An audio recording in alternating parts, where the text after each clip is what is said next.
Good morning. Welcome, everybody. I am Councillor Chris Atwell, Chair of the Planning Committee.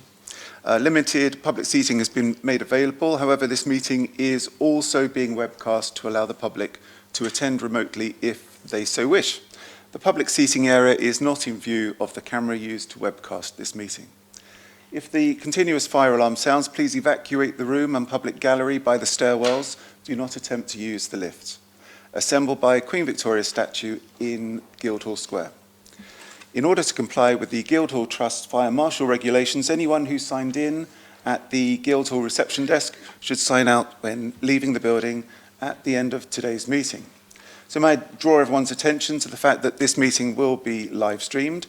Members of the press and public are also permitted to record the meeting on the understanding that it neither disrupts the meeting nor records those explicitly stating they do not wish to be recorded. Can everybody use the microphones and remember to switch them off when you have finished, otherwise the camera will remain on you. Please, can everyone make sure their mobile phones are not too close to the microphones, as this can cause interference. During voting, can members please make sure their hands are raised clearly until the number of votes has been stated. Okay, let's make some introductions. If we start with members and the Vice Chair of the committee. Yeah, Lee Hunt, the Chair of Vice. I cover Stamshaw, Tipner, Buckland and North End, otherwise known as Nelson Ward. Good morning, Lee. Thank you. Councillor Russell Simpson, Hilsey Ward. Thank you, Russell. Good morning, Chair. John Smith, Eastern Craneswater Ward. Good morning to you, John. Good morning, Mary Vallely, Cosham and Wimmering. Good morning, Mary. Councillor Judith Smythe, St Jude Ward. Thank you, Judith. Councillor Gerald Lennon Jackson, Milton Ward. Thank you, Gerald. Peter Candlish, Councillor for Eastney and Craneswater Ward. Good morning, Peter. Asghar Shah, Cosham and Wimbing. And good morning, Shah. That's the members. If officers could introduce themselves. Good morning, my name is Kieran Laven. I'm one of the Council's planning solicitors. Thank you, Kieran. Good morning, Chair. Ian McGuire, Assistant Director for Planning and Economic Growth. Thank you, Ian. Good morning, Chair. Greg Chapman, Head of Development Management.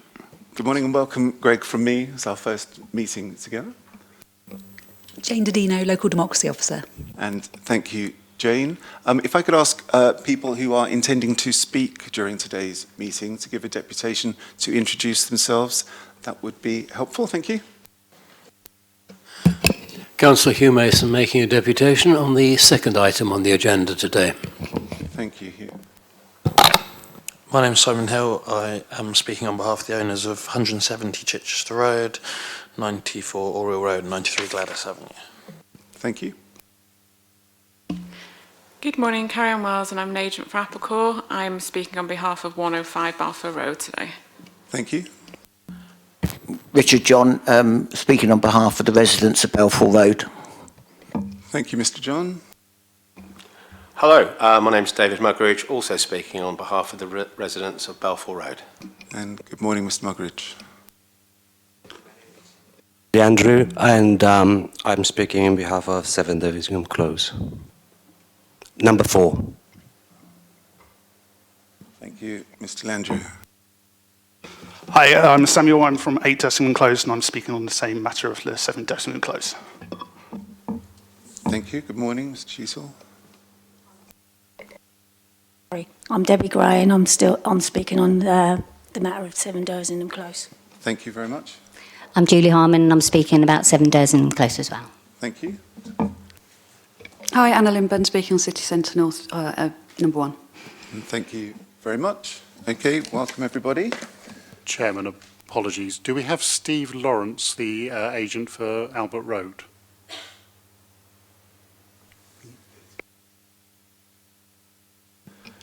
Okay, apologies. I've received apologies from Councillor Dent. Jane, any other apologies? No, thank you very much.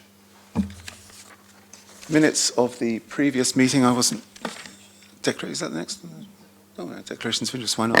Okay. Members, any declarations of interest? Yes, so I am covering for Councillor Dent today. I will be reading deputations on 105 Balfour Road, 7 Fawley Road and 94 Orwell Road. So where I won't be sitting here, I'll be sitting over there reading deputations and not being involved. Thank you. Okay, thank you. Any other declarations for today's agenda? No. Okay, minutes of the previous meeting. Anybody? No, well, I wasn't here, so. Yes, well, being the chair of vice on that day, I will propose them. I think seconded by Councillor Vernon Jackson.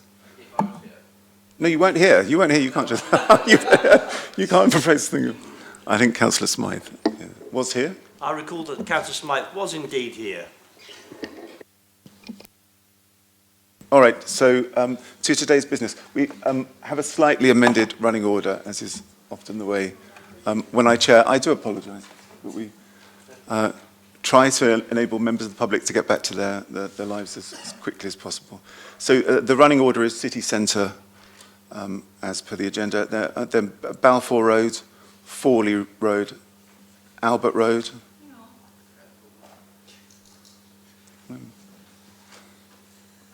Have you got that? Balfour, Fawley, Albert, Dersingham, Chichester, Gladys, and Oriel. Okay. Okay, thank you. Ian? Thank you, Chairman. Bear with me while I try and make all the IT work. Hopefully that is working. Thank you. So the first item is our only major application on today's agenda, the City Centre North. I have a number of images to show you. I will go through them quite quickly. Sorry, can I just, before, I just need to check. The development, when I was leader of the council, I was responsible for. I am no longer leader of the council. This is not my portfolio, but I'm just checking with Kieran that means I don't have an interest that I need to declare and be out. How long was this in development during your portfolio? About 20 years. Right. So the accusation would run against you that it's marking your own homework, essentially, there, Councillor. The application has come in when I was no longer leader of the council, so not my portfolio. The application is that new, is it? You've only ceased to be leader since May, haven't you? I know. I would advise you not to sit on this item, Councillor Vernon Jackson. Okay, fine. Members, of course, questions and comments through the chair. We don't have conversations between each other. Judith. I'm a bit surprised by that advice, although, of course, you know the law more than I do. But I mean, a number of us have been involved in the development of the local plan, and this concept that we're looking at in an outline form today is what we have seen before. Yes, Councillor Smythe, but you weren't the portfolio holder for that. You weren't the promoter for that development. And given that it's environmental impact assessment, regulations development, I am concerned about the impact of any perception of bias in particular, more so than I would usually. You're accepting the... Yeah, no, I'm happy to accept the advice. Right, okay. Lee. Well, prior to my current role, I was the chair of a development, and this came through. This came through some of the work that I was doing with Ian, and I've looked at this before. So do I have to leave? Rather not, but it's council policy. Sorry, you'll have to drill down a little bit more on doing some work with Ian on it for me, Councillor Hunt. What do you mean by that? So I would authorise it, all the so the work around it, the consultation, all these other sorts of things to bring it to this stage was largely during the year or so that I was a cabinet member for city development. So would you describe yourself as acting for the developer? Absolutely not. When you said that you've been involved with consultation, so that's been on the local planning authority side. On the planning authority side, but oh yes, of course, it's part of our. We're also part of the. Yeah, I don't think that's a problem. All right. Yeah. So I've never. All right. Thank you very much indeed, Kieran. Okay, John. Chair, just for clear and open.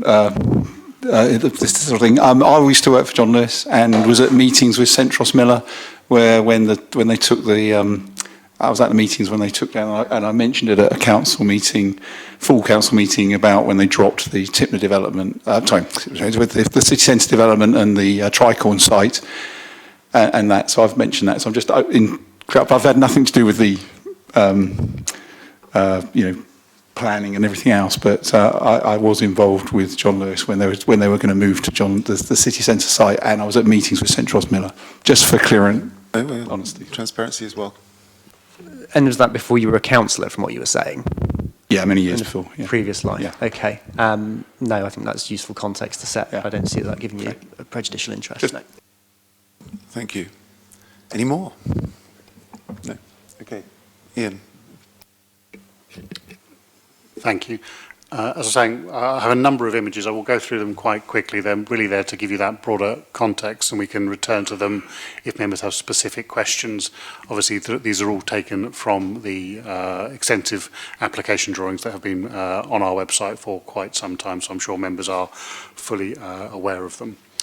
This is an application for a strategic regeneration at City Centre North, sites with various previous names, but it involves the former Tricorn site, the current NCP car park, the former Sainsbury's site, and associated land around that area. I'll show you that image now. So this is a red line around that size. You can see it takes in a large area of existing highways and roundabouts within the red line of the site, albeit much of that highway work is delivered separately under a city centre road scheme promoted by a different part of the council, and I'll illustrate that in a second. There's just a few images there to contextualise the site for those that perhaps don't know it, though I expect you are few. A little bit of three-dimension for you there, in case you struggle, and just gives you a feel of the degree of open space. The three car parks, including Sainsbury's, former Sainsbury's car park, that make up a big part of that site. The two churches on either end, worth noting, both listed buildings and the various other buildings that make up the site as well. Broader constraints, a little bit of a fussy plan here, but really wanted to highlight some of the heritage issues you see here, in particular that B, the Mile End Conservation Area, which obviously involves Charles Dickens Museum, in that space, a key heritage asset affected by this scheme. What are we actually looking at today? So this is an outline application described in two phases. I would be shocked if it was delivered in two phases. That's, as always, for an applicant to consider, and to be delivered over a very long period. 16 years is the current estimate. The first phase is in outline still, because the matter of landscaping has been reserved, but all other matters are for consideration. So you've got detailed drawings, as you're aware, of the materials, of the layout of the buildings and their surrounding spaces. It's just the nitty-gritty of the landscaping that is to be a future reserve matter. The second phase, the bulk of the scheme, is in pure outline, barring strategic access. So all of those matters are to be determined with future application, or more likely applications, and defined and guided by the quite tightly drawn parameters in some cases for those future development plots. As you can see, the fundamental design ethos of the scheme is to take an opportunity to reconfigure the highway network in this site, removing Market Way and providing a large central park area running through the site for both amenity, landscape, biodiversity and open space and movement benefits.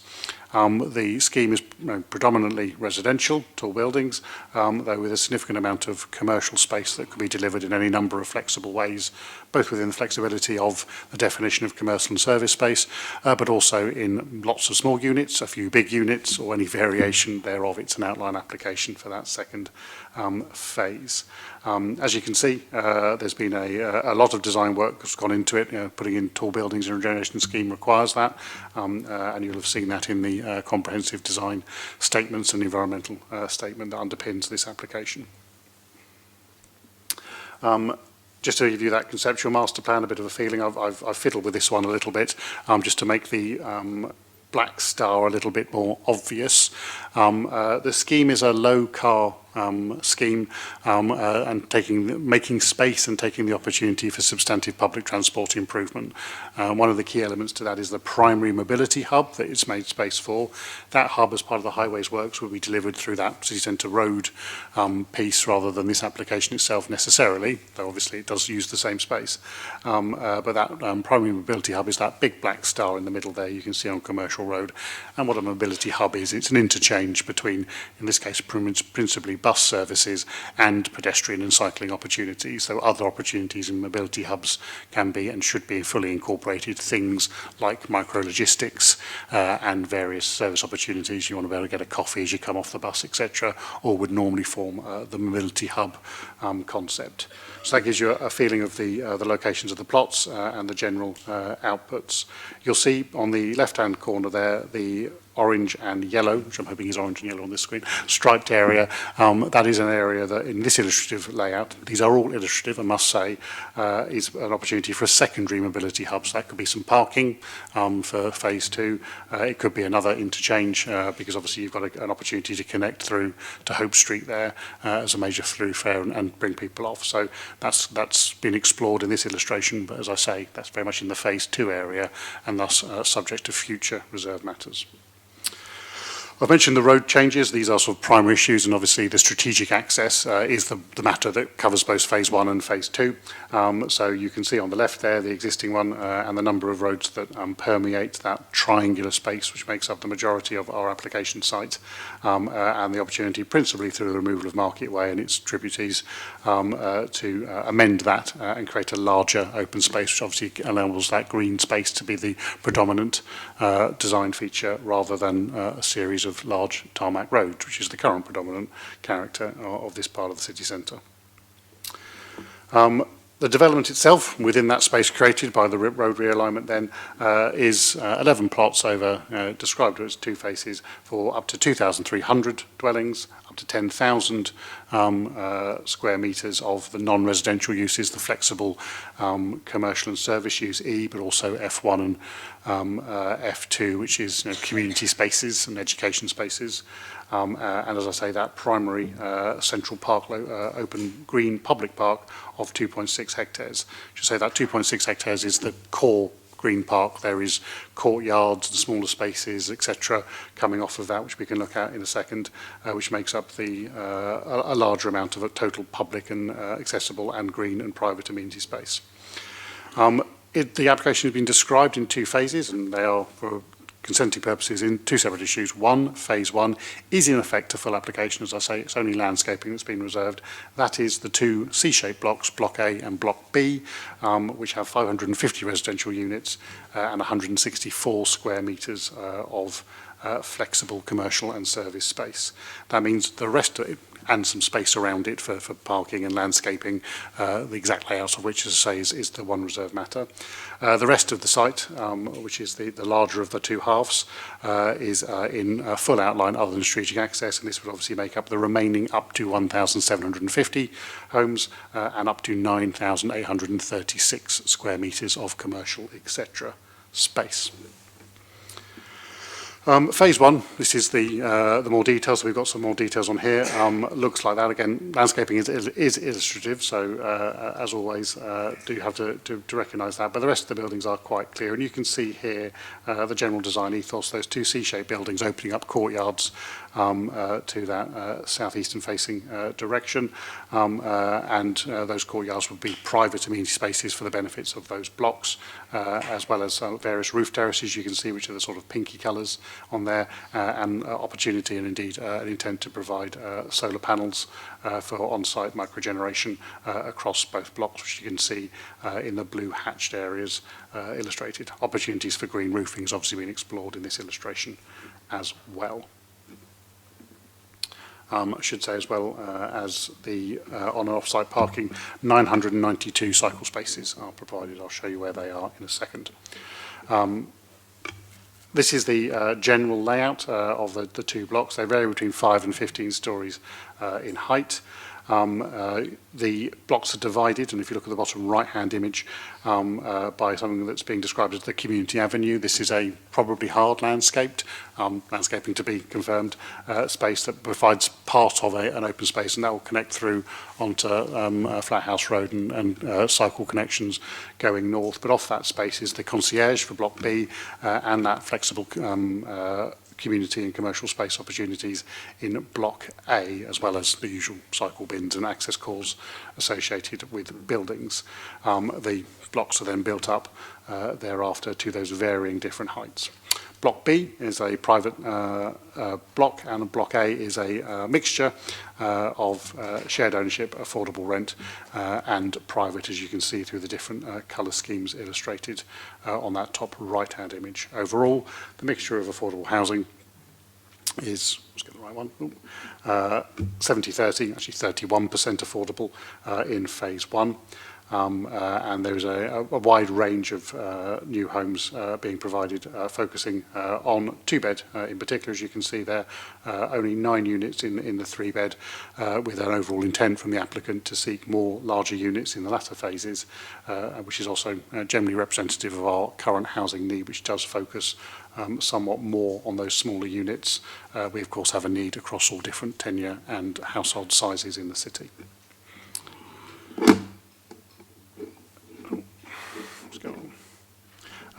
Landscape, just to pull that apart, as I mentioned a few times, obviously you've got that green space.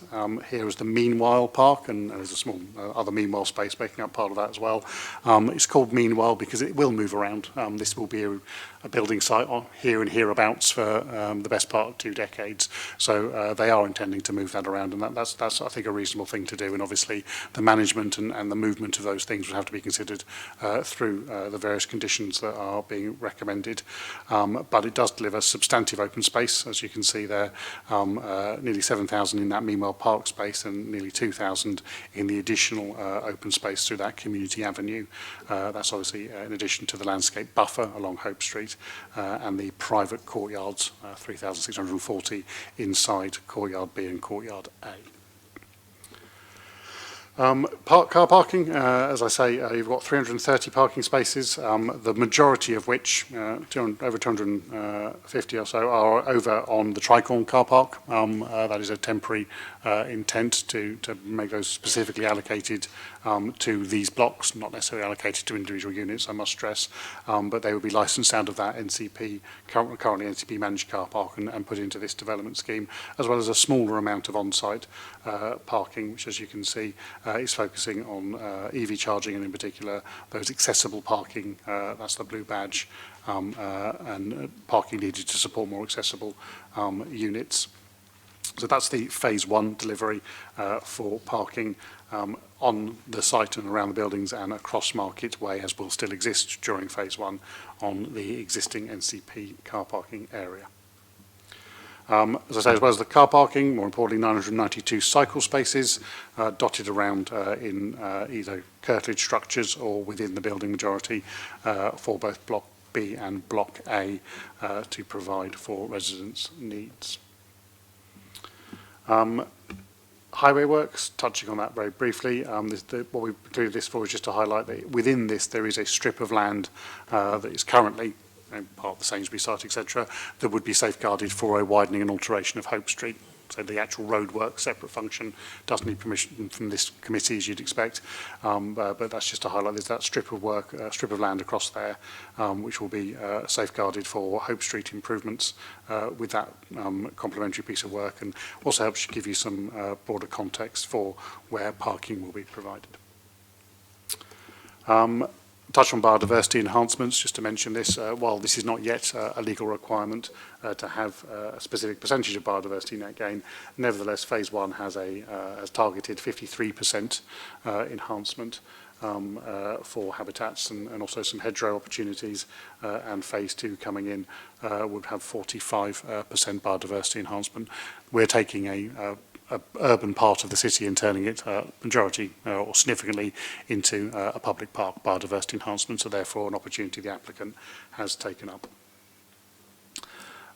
Looking at the buildings, because you are approving these buildings, we've put some CGIs into the presentation rather than giving you the rather uninspiring elevations of tall buildings. But as you can see, it is a fairly standard modern design piece. There's some suggestions of alternative materiality to provide some features on there. This is the community avenue coming down from Flathouse Road, as you can see, and you would be able to enter the park to the south of it, and it would provide a strong vertically emphasised series of buildings with discrete cores and separate appearance of blocks and projecting balconies to provide additional amenity for residents.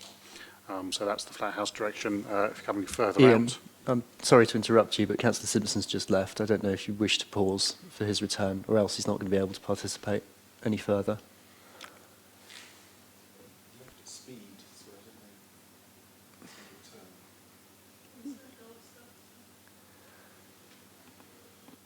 It's your decision, really, Chair, but I thought I'd at least give him a chance rather than shoot him down when he comes back in the room. Let's give him a moment. He does sometimes have a need to rush out and in.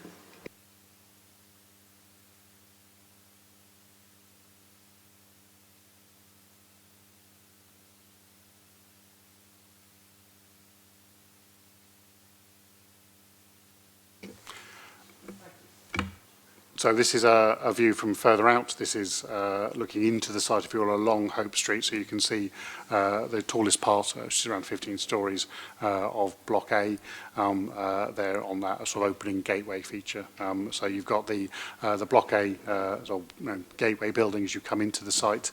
There is another development site just off the left here in phase 2, and then say that Block B, certainly a more modest building, but then opportunities to use materiality to highlight that community avenue have been built into the design ethos there.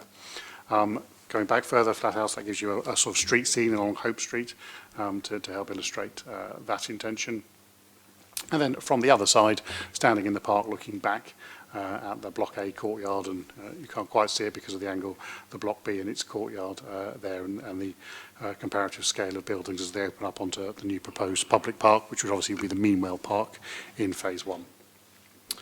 A few other illustrations, the courtyard, open apartment balconies and roof terraces, just to give some artists' impressions of those.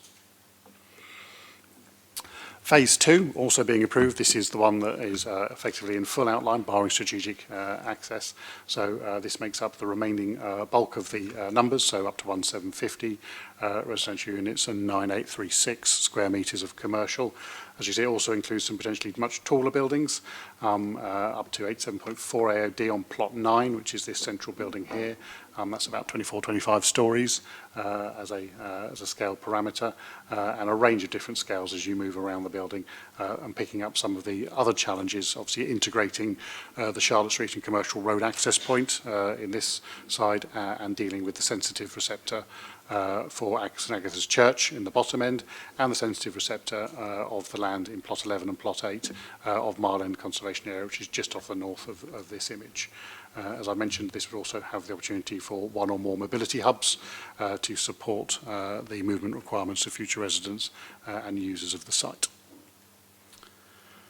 To unpack those heights, as I say, you've got a range of different heights available. We felt this was probably the easiest way of illustrating those, so a number of different images on the same slide here. The plot 1 buildings we've taken you through in some detail. Plot 9 is that, it says 20 plus stories here. I think that can go up to around 24, 25, depending on ceiling heights, etc. But obviously some more modest buildings as you come to the edges of the site. And indeed there has been some rescaling of buildings around St Agatha's and up on plot 11 as you come into and face up to the Mile End Conservation Area, following discussions with our own conservation advisors inside. So there's been a range of different scales used to maximise the density and opportunity and to help meet housing need, while still maintaining good human scale opportunities, using that open space as part of the design ethos, and obviously then dealing with the adjacent neighbours on Lake Road, on Charlotte Street, etc., in a sensitive and appropriate way. An illustration these designs move on quite a lot, so I don't want to say it's going to look exactly like this, but certainly Plot 1 buildings will look quite a lot like that, and the others will be, I'm sure, not too dissimilar, but just to give you another set of context for the overall design, and that may be a more legible drawing for members to understand. From a different direction there, as you can see some changes to materiality as well, just to show how much these things do evolve. Lots of townscape view analysis. These are tall buildings coming in, a number of verified view locations in close proximity and indeed further out have been dealt with through the landscape visual impact assessment, and a lot of time's been put into that. Obviously we have tall buildings in the city centre, and these would be adding to that overall character. Just to touch on a couple of other points, heritage, as I say, this is a table lifted out of the report. There are 4 main designated heritage assets in or affected by the scheme. They are negatively impacted in our view, and that is a range of harms, all defined as less than substantial harm, but some lower end, some higher end. And then there's a couple of non-designated heritage assets, either previously identified or not currently identified, which we've also evaluated in full in the report and satisfied ourselves that the level of harm there is acceptable. The collection of less than substantial harms and other harms are considered to be outweighed in this case by your professional officers by the suite of benefits arising from the scheme, obviously of a variety of different types as you would expect, which I will probably conclude on. Just to pick up on those heritage issues, because certainly we do have to acknowledge we've had an objection from Historic England, and the Planning Authority certainly feels that the harms arising from the scheme are slightly more than the applicant may have scoped into their own heritage assessment. So St Agatha's, an important church, a challenging building because it's not supposed to look like that in the first place. And indeed it is showing the back side of the building, which is not particularly inspiring architecture, into the site. Certainly those that know St Agatha's know the interior of the building is very much belied by what is a very plain exterior. It is an extremely interesting and important heritage asset, and the applicant's proposal is to give it room, to give it its own urban space around it at the bottom end of the park, which we feel is as appropriate a solution as any. You don't really want to crowd it back out in the way that it perhaps originally was built, but certainly there are different ways of doing that and different opinions seen between different heritage architects. The All Saints Church, other end, so up by the petrol station, just off-site, so to speak, but again, a similar setting issue. It will always have that road around it and a slightly different set of impacts as in terms of direct impact, so only a moderate harm, still less than substantial. Marlin Conservation Area, a really important piece of Portsmouth history, of course, and the report, I think, quite correctly describes it as a time capsule within this part of Portsmouth. There will be tall buildings appearing at the end of that, beyond that conservation area, on the other side of the road as is, which obviously we do have to acknowledge and recognise. We feel that is, however, a reasonable impact, albeit there is a less than substantial harm at the higher end of that harm impact. All of those things have to be balanced, those heritage challenges, the other challenges and concerns that may be raised against the benefits. They are the key benefits that I think are worthy of highlighting. As always, planning is a balance. I say all of those things and the other concerns. These are the objections you have to this planning application, these 3 A4 pages. I have never seen an application of this scale with such little concern raised. I don't have 150 letters of support coming in either, but this certainly does tell me that Portsmouth wants to see this space regenerated, and I say letters of objection, they're really mostly comment. It does appear that the people of Portsmouth are generally satisfied with this and have done this balancing exercise in their own mind, recognising the challenges that they may personally feel are important to them or to their city, and felt that these benefits outweigh it. So officers are very happy to give a positive recommendation to the application, recognising, of course, a lot of challenges still to come and 16 years worth of planning still to do as those reserved matters come through and the details are filled in around those blanks. Happy to take any questions. Have some water, Ian. That's a long presentation. Councillor Brent, you're very welcome. Any declarations of interest? Apologies for lateness. No, I don't have any declaration, thank you. Councillor Simpson, you're unable to take part in the debate now. Just to Yes, unfortunately, I had to. Okay. I had to go. Okay. Okay. Before we go to deputations. Okay. Okay. Deputations. Okay, thank you for the opportunity to address the committee today. I work within the Regeneration Directorate at the Council and am joined by various members of the multidisciplinary team who've worked together in conjunction with other teams in PCC, the local planning authority, stakeholders and members of the public to develop a robust and positive plan for the future of the city centre. The application follows extensive pre-application engagement with the local planning authority as well as with the local community. The scheme has evolved in response to this. Indeed, we have held public events, spoken in schools, enabled online information, and have taken a wide breadth of feedback into the development of the scheme. This area has long been identified for redevelopment, and this is carried forward in the emerging local plan, where it is allocated for a mix of uses, including a significant quantum of new homes. At the heart of this scheme is a large green space which will allow for all members of the community to benefit from a greener city centre that contributes to health and well-being. This is a highly accessible and prominent site in the city centre. It comprises underused brownfield land dominated by highways and hard standing. The scheme has been developed to reuse the site in such a way as to contribute to the thriving economy by enabling a mix of uses and a wide range of reasons to visit the area. The new housing will be delivered in a development of high-quality design that will significantly enhance the appearance of the site and is underpinned by the principles of resilience, well-being, low carbon and the circular economy. The presentation and officer's report conclude that the application accords with planning policy and will deliver on benefits.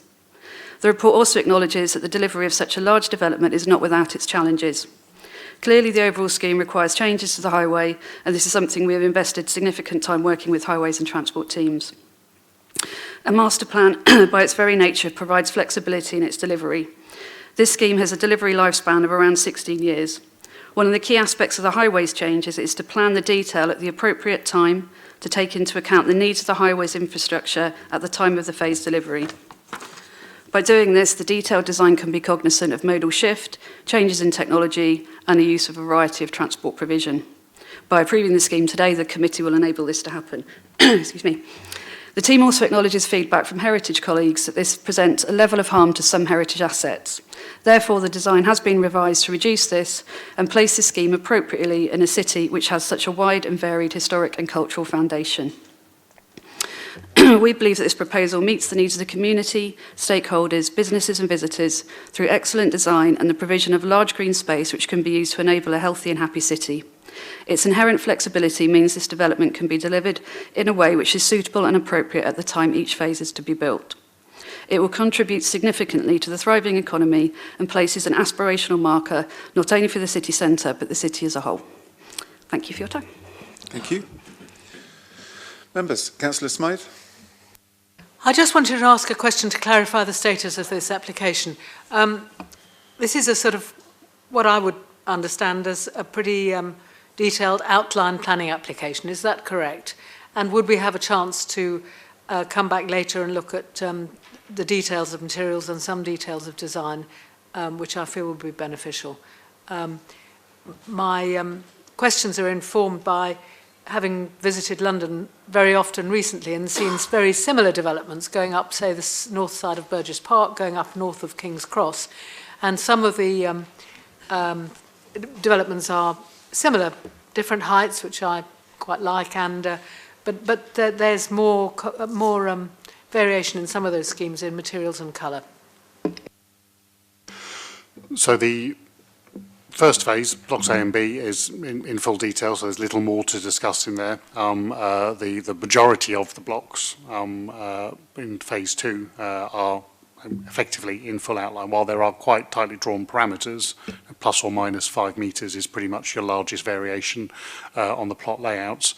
The actual design, both fundamental design attributes and right down to the architectural detailing and materials are all to be confirmed as those plots, I expect, go through a market facing exercise over the coming years. So there's lots more to discuss on those. I'm sorry, but this says in here outline planning application, and I'm confused as to the exact status legally. So we've frequently seen hybrid applications where the bulk of it is in outline and there's a full application bit so they can crack on and build the first phase. In this case, it's an odd hybrid in that that's exactly what they've got really, but rather than a full application for the phase one, it is still an outline one, but it's only landscaping that's reserved. So it is just the hard and soft landscaping and maybe some of the peripheral buildings, cycle stands, etc., around the site, which would be requiring a future consideration by the council. So it's not a full application, so it's not a traditional hybrid, it's a non-traditional hybrid, but all the matters of design of buildings have already been described in full and were illustrated on the drawings. Another question then, would it be possible for us to have further details of some of the layouts and the materials? So I think I'm particularly concerned about the materials and the repetition of certain features at a future date, and reserve to this committee the opportunity of looking at those details when they come through. So we are proposing a condition on materials. There is a detailed material schedule, as you'd expect, a condition on materials so that we can check that, not just for phase one, but also to talk about that in a cohesive way, because we do want it to work as a cohesive space within phase two.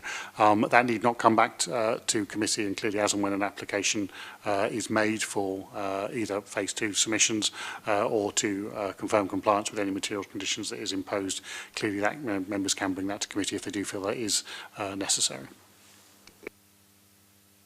Those answers to my questions. When we come to comments, I might see whether there's support for some of more of the details coming back to committee. This is a very, very enormous and very important application, and I want to see it done as well as possible. And so far it looks good, but I think a bit few more details would be useful to consider. And the website does contain an absolutely pile of drawings. It's very difficult to sit at home and examine every one. Thank you, Judith. Councillor Hunt. No, I'll make a comment when you're ready. Oh, okay. All right. Chair, I just think Councillor Smythe makes a very good point that we would need to see the materials, because the first phase will very much inform the second phase, and if it's that much detail is going in at that phase one, I think we need to see it. You say the material schedules are on there, and they were illustrated on those CGIs, which I will pull back up for you. Where are they?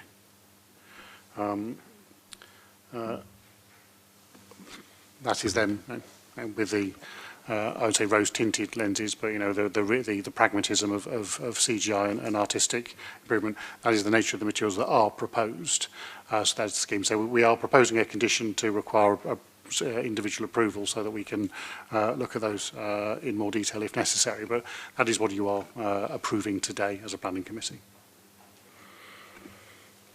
But you normally sometimes send out a sort of a blocks and panels, and so you can see the sort of materials and things that's actually being used, the quality of the materials that are being used. You can't really get that from a CGI. If I say, obviously we're a planning authority, so we only look forward, and at this scale, this is pretty much all you can get. We wouldn't expect material sampling at this stage. We are proposing a condition so that we can pick up, in particular, those points. And as I said earlier, if, as and when details to discharge that condition come in, if members feel they do want to bring that to committee, then they can do so at that time. Yeah.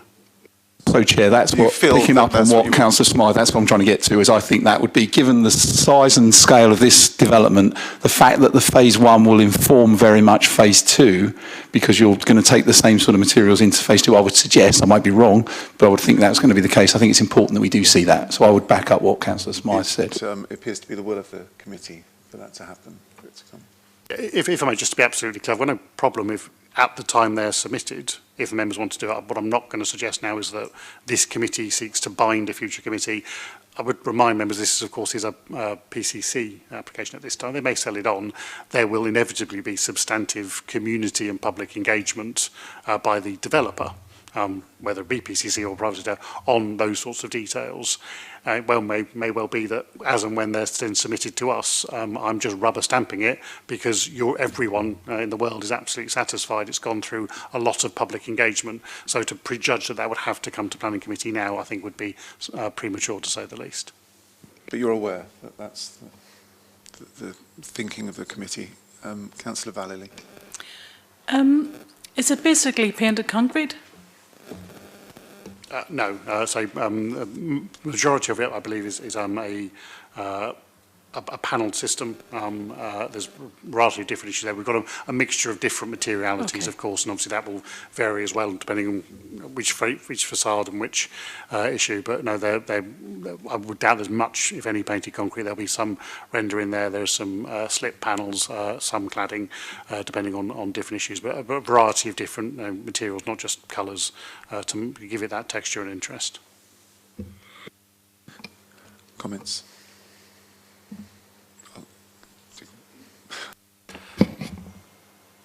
She gave way. It's all right. Yes. So I'd like to move the officer's report. It has been even a long time in the making. Over the years, we've been frustrated as a city that there has been not much forward movement, but this is about moving Portsmouth forward.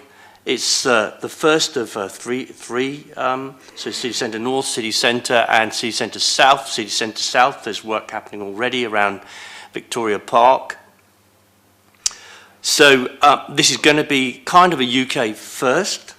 Heard mention of London, but the proposal here in the City Centre North should evolve into a more sustainable district, one of the most sustainable districts in the United Kingdom, and is intended to be inclusive, biodiverse and eco-friendly for its community and its visitors. And you can see already the heart of this application is about open green spaces, biodiversity. That is what all members of the council have told us that they want to see. That is what the public have told us they want to see. They want to see the joining up with transport. So this application, as you've heard from officers today, you can see these open green spaces at the heart of the plan.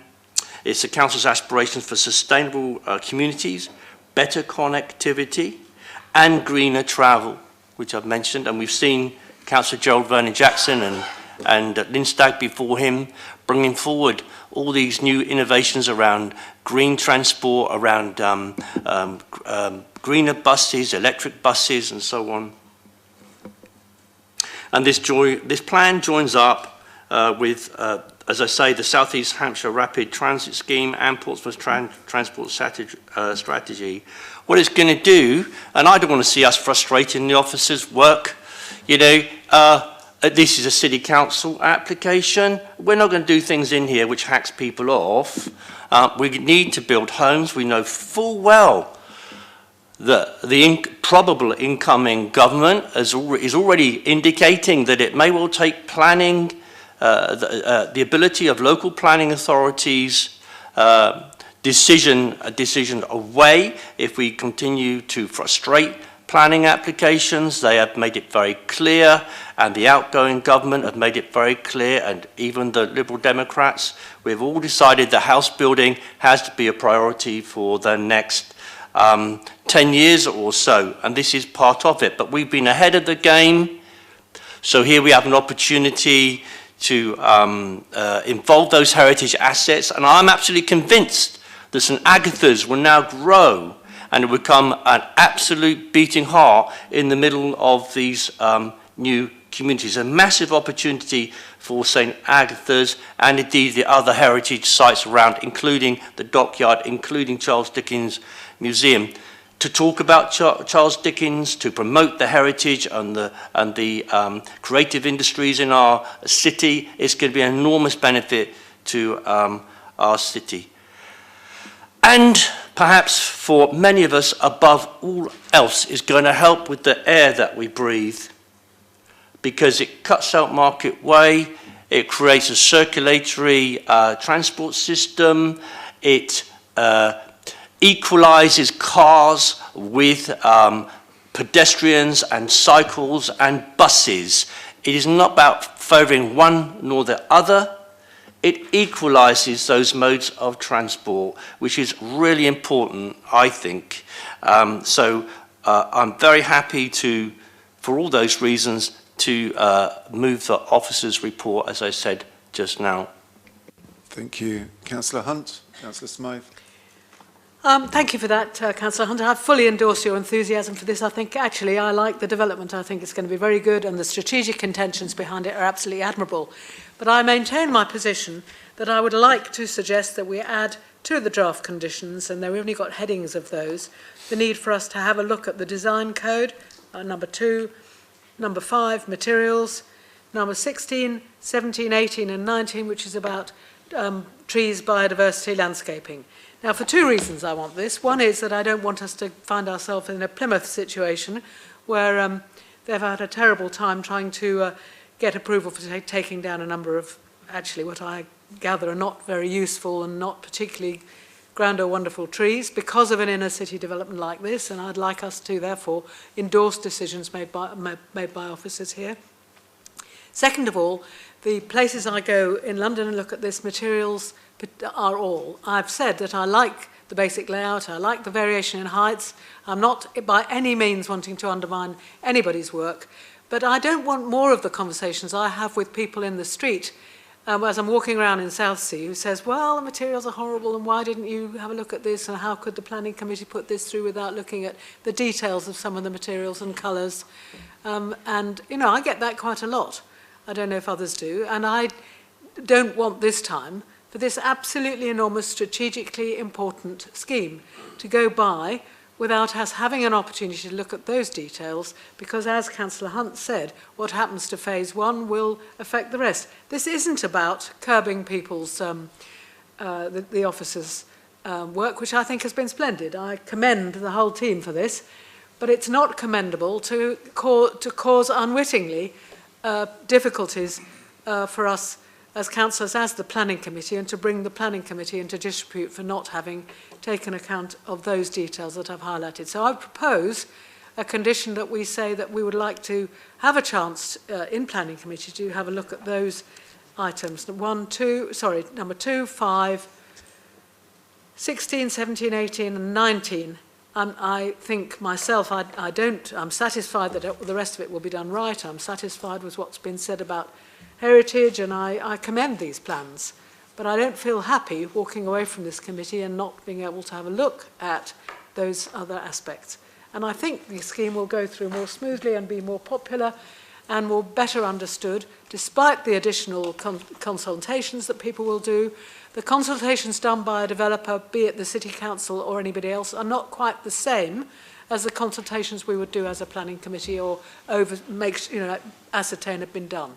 So I would like to propose that, and propose that as an amendment to the condition of an enthusiastic welcome for this plan, which I think is absolutely wonderful.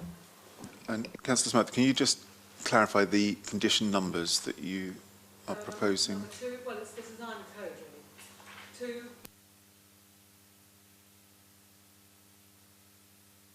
Could you put your microphone on? I'm so sorry. 2, design code.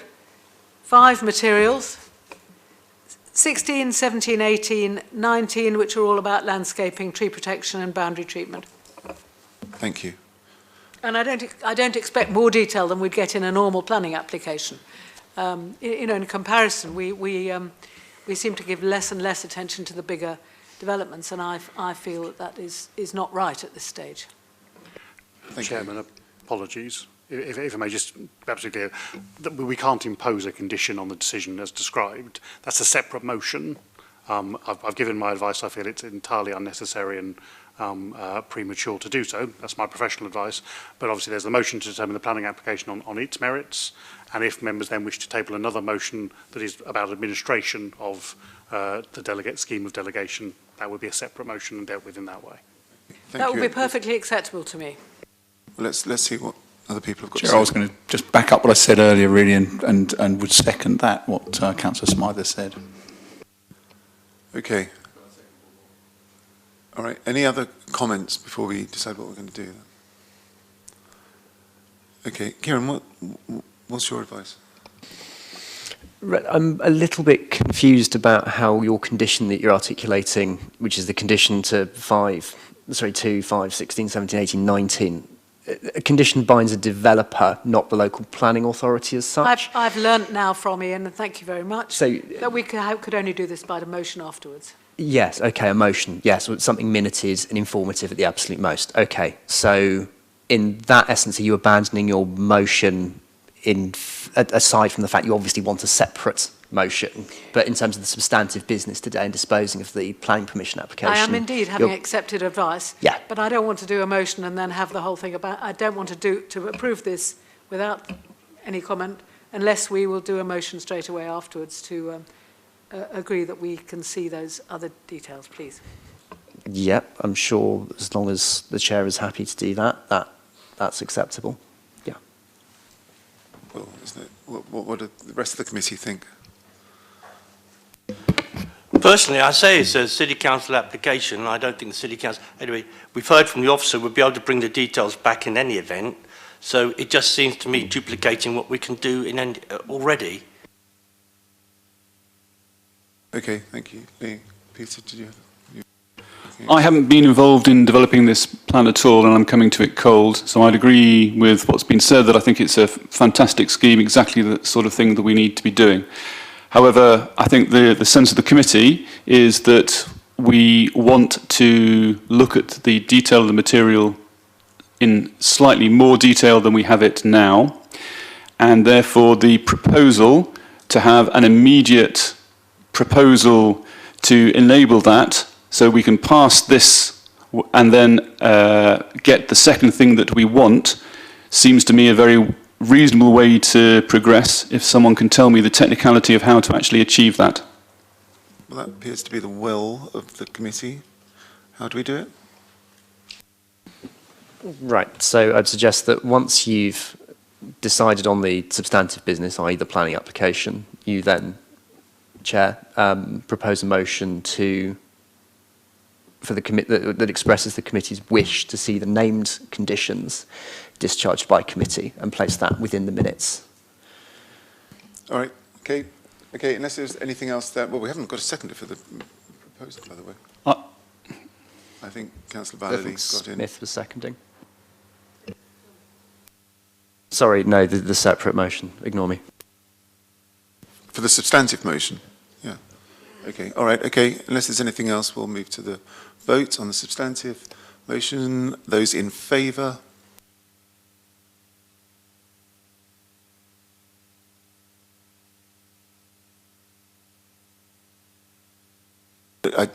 You arrived after the presentation started. Right, okay. So if that's out of 7 voting members, then that's unanimous approval of planning permission. Okay, thank you, Kieran. Okay, so we shall move the motion, and I think your wording was perfect, as previously described, with the conditions that Councillor Smythe has explained, seconded by Councillor Smith. Unless there is anything else, those in favour? So this is the motion as described by Councillor Smythe. But we haven't had any debate yet. We haven't had any debate on it.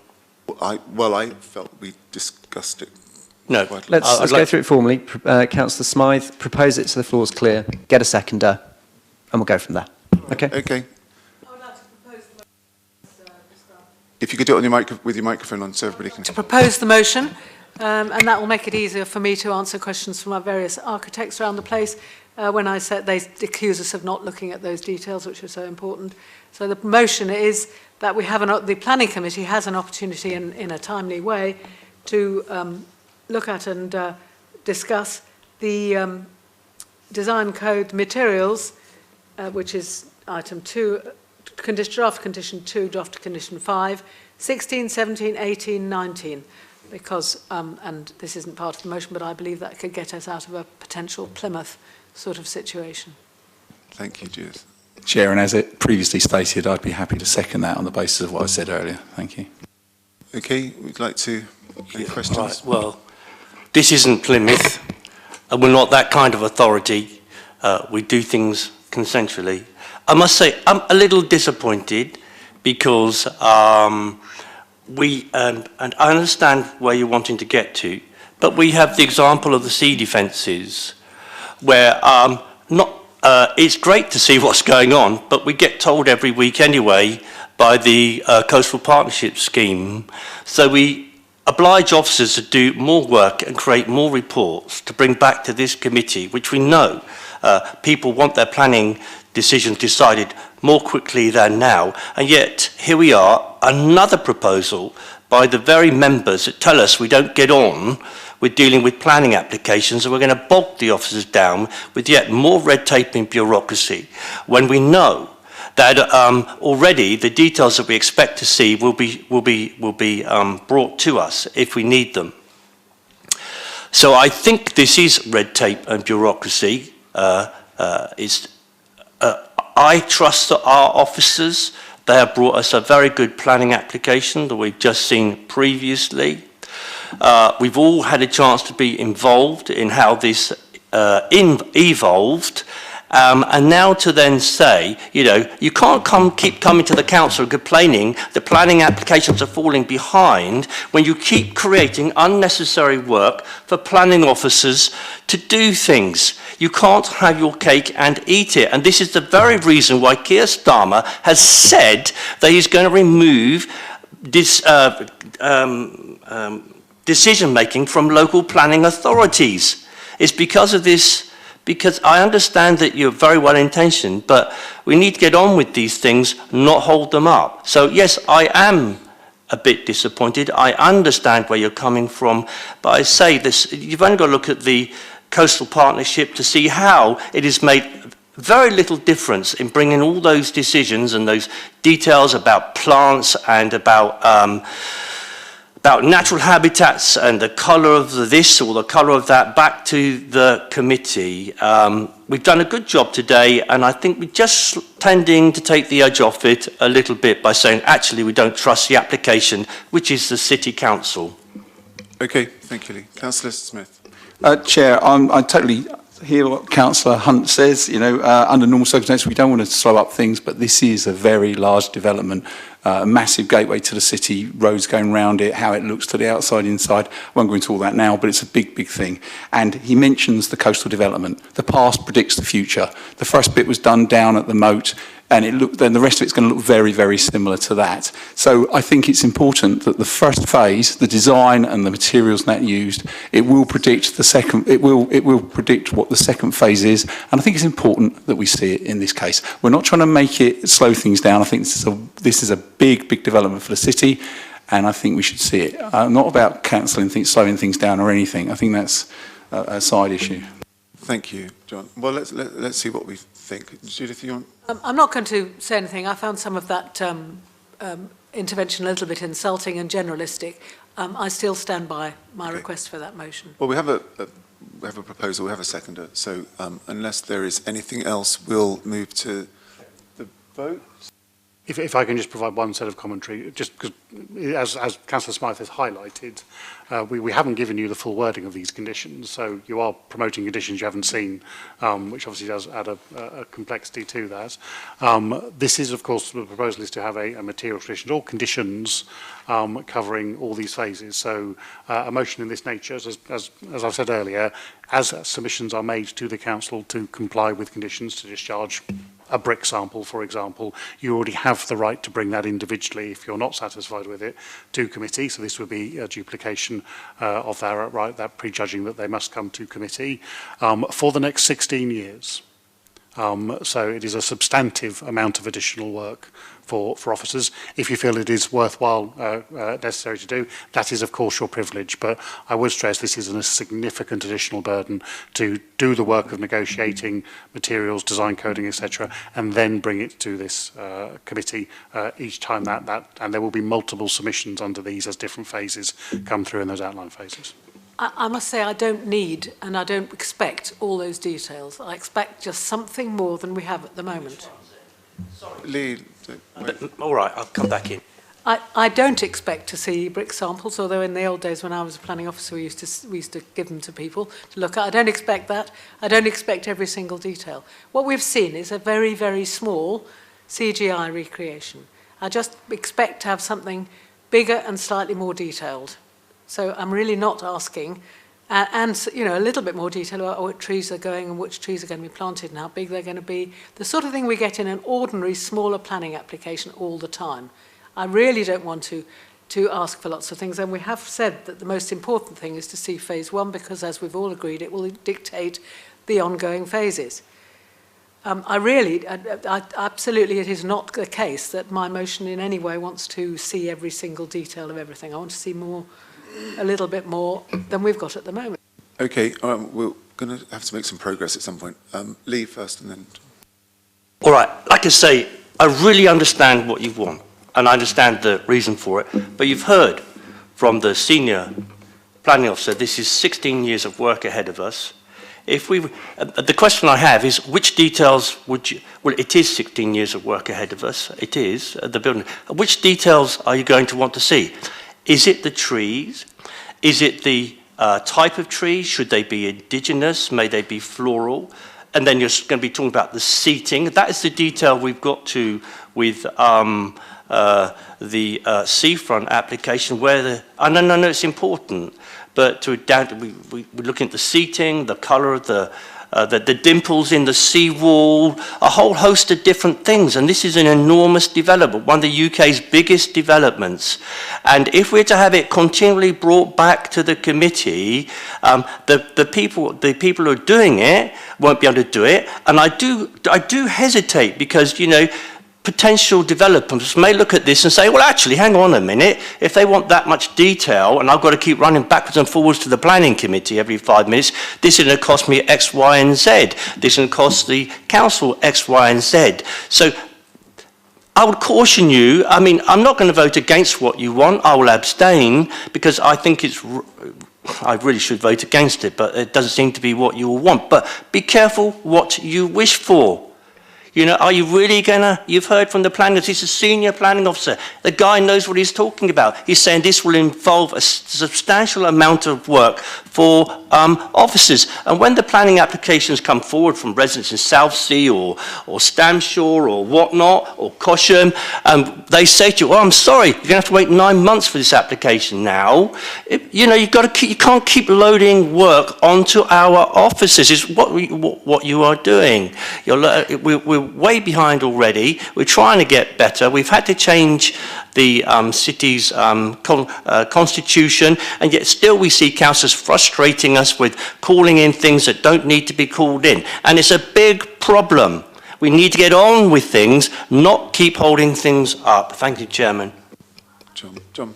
Sorry. Chair, so what we're saying then is we can't ask to see something because we're not very good at the moment and we're trying to get better. So now we've got to not see. I think what Councillor Smythe has said, I think was very clear. She's only asking for an outline. We've brought it back at the coastal fences. We do it at other smaller developments. This is a very large development, as I've said.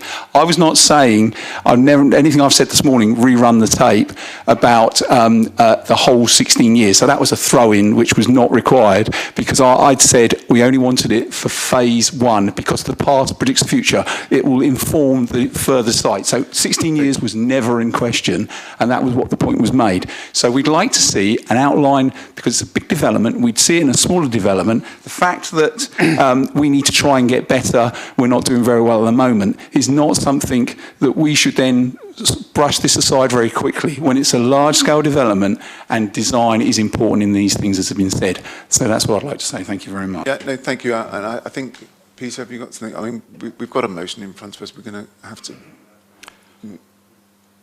Peter, did you want to say? Very briefly, I would kind of support something towards that which Councillor Smith was saying by saying we should restrict perhaps in our proposal that we are only looking for the phase 1 details and at a high level. I think that is worthwhile because this is such a large development, and whilst I have quite a lot of sympathy with Councillor Hunt's comments about the work we might do on an individual property by property basis, however important that is to the individual concerned, this is, you know, it's central to the city and to the scheme, and it's something we really are going to be thinking about for a long, long time. Thank you. Yeah, I mean, Judith, it's your motion. And I'm John's. happy to accept that motion. I certainly had no intention of overloading people. This work is being done by officers and designers anyway. It's not additional work. And I just think we need to be able to take responsibility for these very important decisions. Okay, so that will be added to the wording. Kieran, if you can remind us of... Chairman, before Kieran does, I probably do need to put some clarification in because I think we've probably confused ourselves quite a lot here. Phase 1, if we're now going to limit it to Phase 1, that's great, that's removed the 16-year problem. Phase 1 has landscape reserved already. There will be a full reserve matters application coming back in a landscaping that will come in front of this committee as it would have to. So consequently saying that you want to see those elements of landscaping, which will be much more focused on phase 2 of boundary treatments and tree protection, is unnecessary duplication. So if you're looking at now just at phase 1, that's already coming back your way as and when that may come forward to you. So on that basis, 15, 16, 17, 18, 19, as referenced, that I would say is unnecessary because it's already happening. Thank you very much for your clarity on that. That's why I asked the question at the beginning about whether it's outlined in detail, and I didn't understand that that was part of your answer. Thank you very much. So then materiality, if we're looking at just phase 1, and then that there is a chunk of work to do with that additional work to take what would be a delegated decision to committee. That is significant additional work, but for phase 1, that's only one piece. There's quite a lot of material details already in the design access statement. Members, I'm sure, have already seen. If they feel they need to see more, when that condition, we can write a condition, and I will be writing a condition that would distinguishes materials for phase 1 from the latter materials, so that we can enable that. The condition 2 elements, the design coding, again, that's a broader piece. And again, I can try and, I wasn't proposing to produce a condition that distinguishing between phase 1 and phase 2. The point of design coding is to bring those two things together. But the condition 2, as written, to be clear, and apologies you don't have the full wordings, is the approved plans condition. So that is just a list of the existing plans, the existing design coding laid out in the DNA, the existing parameter plans, the existing documents. So there's nothing to approve. There's nothing I can bring back to you on condition 2. So it does appear it is only condition 5 for phase 1 that you want to bring back, because obviously you're dissatisfied with that which you've read in the design and access statement. The images here, as I said when I presented them, are just an illustration. There is in-depth information that we never present and never will present in a planning committee. There isn't the time or resource to do so. But if you do want to see those conditions, that's a very different motion to that which we were talking about 5 minutes ago. Thank you. That's very clear. I now understand and would have liked that answer earlier. That's very clear. I'm happy to go just for a different condition way of 5. doing it. You still want to, so condition 5, and John, you're okay. So we need to revise the wording to reflect that. If you give Kieran a moment.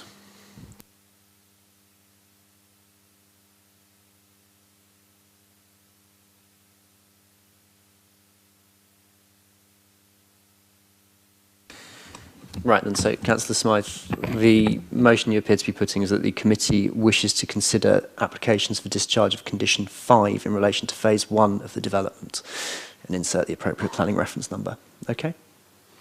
Perfectly adequate. Thank you very much for your explanations. Is that okay with officers? Good, thank you. Okay, we've got that. Okay, those in favour of the motion as just explained and described?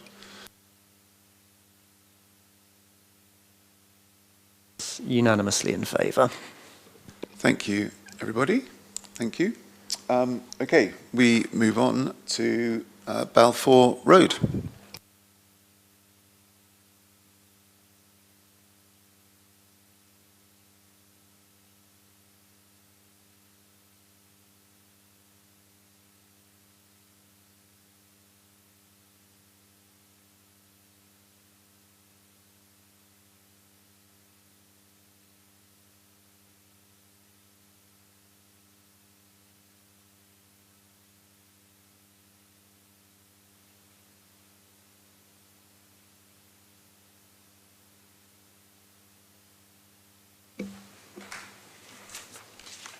Apologies, members, just had to change the presentation. 105 Balfour Road. This is one of your applications on today's committee seeking the change of use of an existing C3 dwelling house to an HMO, in this case a 7-person HMO.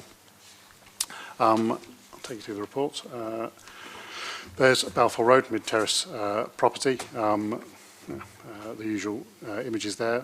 We have one existing HMO in the defined proximity, the 50-metre radius. So this will be the second HMO out of 70 properties in that circle, 2.8% mix accordingly.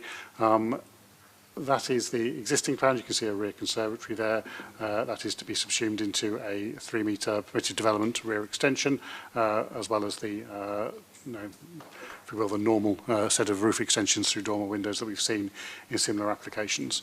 The resulting size of rooms are all laid out in the table at paragraph 8.10 of the report. You can see all the rooms are over 10 square metres, meaning that the communal kitchen dining space required under your standards is 22.5, which is met, and all of the ancillary bathrooms, etc., meet your space standards as well. So the application is consequently fully policy compliant for both space standards and the mix and balance of dwellings within the surrounding community.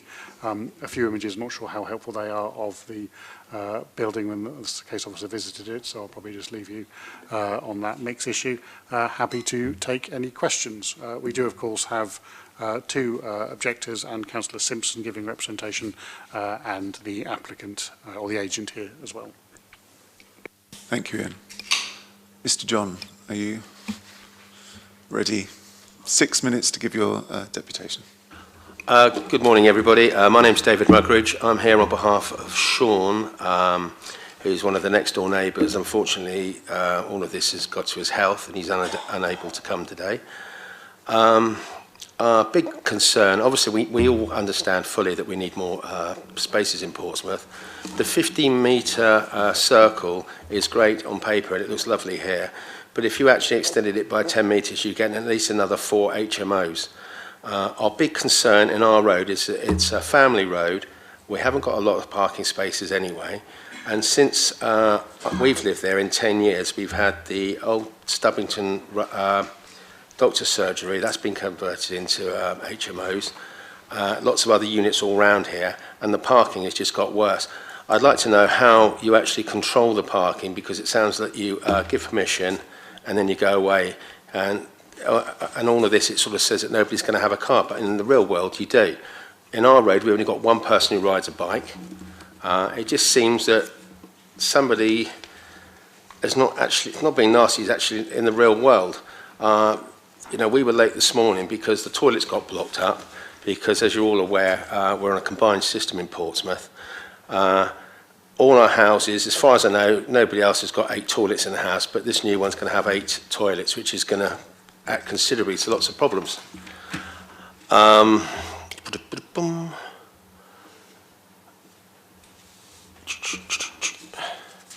unit beforehand was actually an HMO, whether or not it was registered or not, and there was lots of problems there with the residents, etc., and parking. It says here that it's a 2-storey, but as the gentleman said, it's actually a 3-storey unit at the moment. The highways engineer just can't, you know, it'd be lovely to park in our road, as we said earlier on, but as I said, it's Portsmouth. Sorry, I sort of came in at the last minute, so only other comments I've got.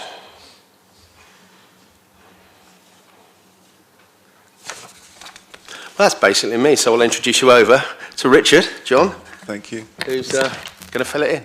Thank you, Mr. Mark. Hello, yes, I'm obviously a resident of Balfour Road and speaking on behalf of the 31, I know one was a councillor, but other members that are really not happy with this situation.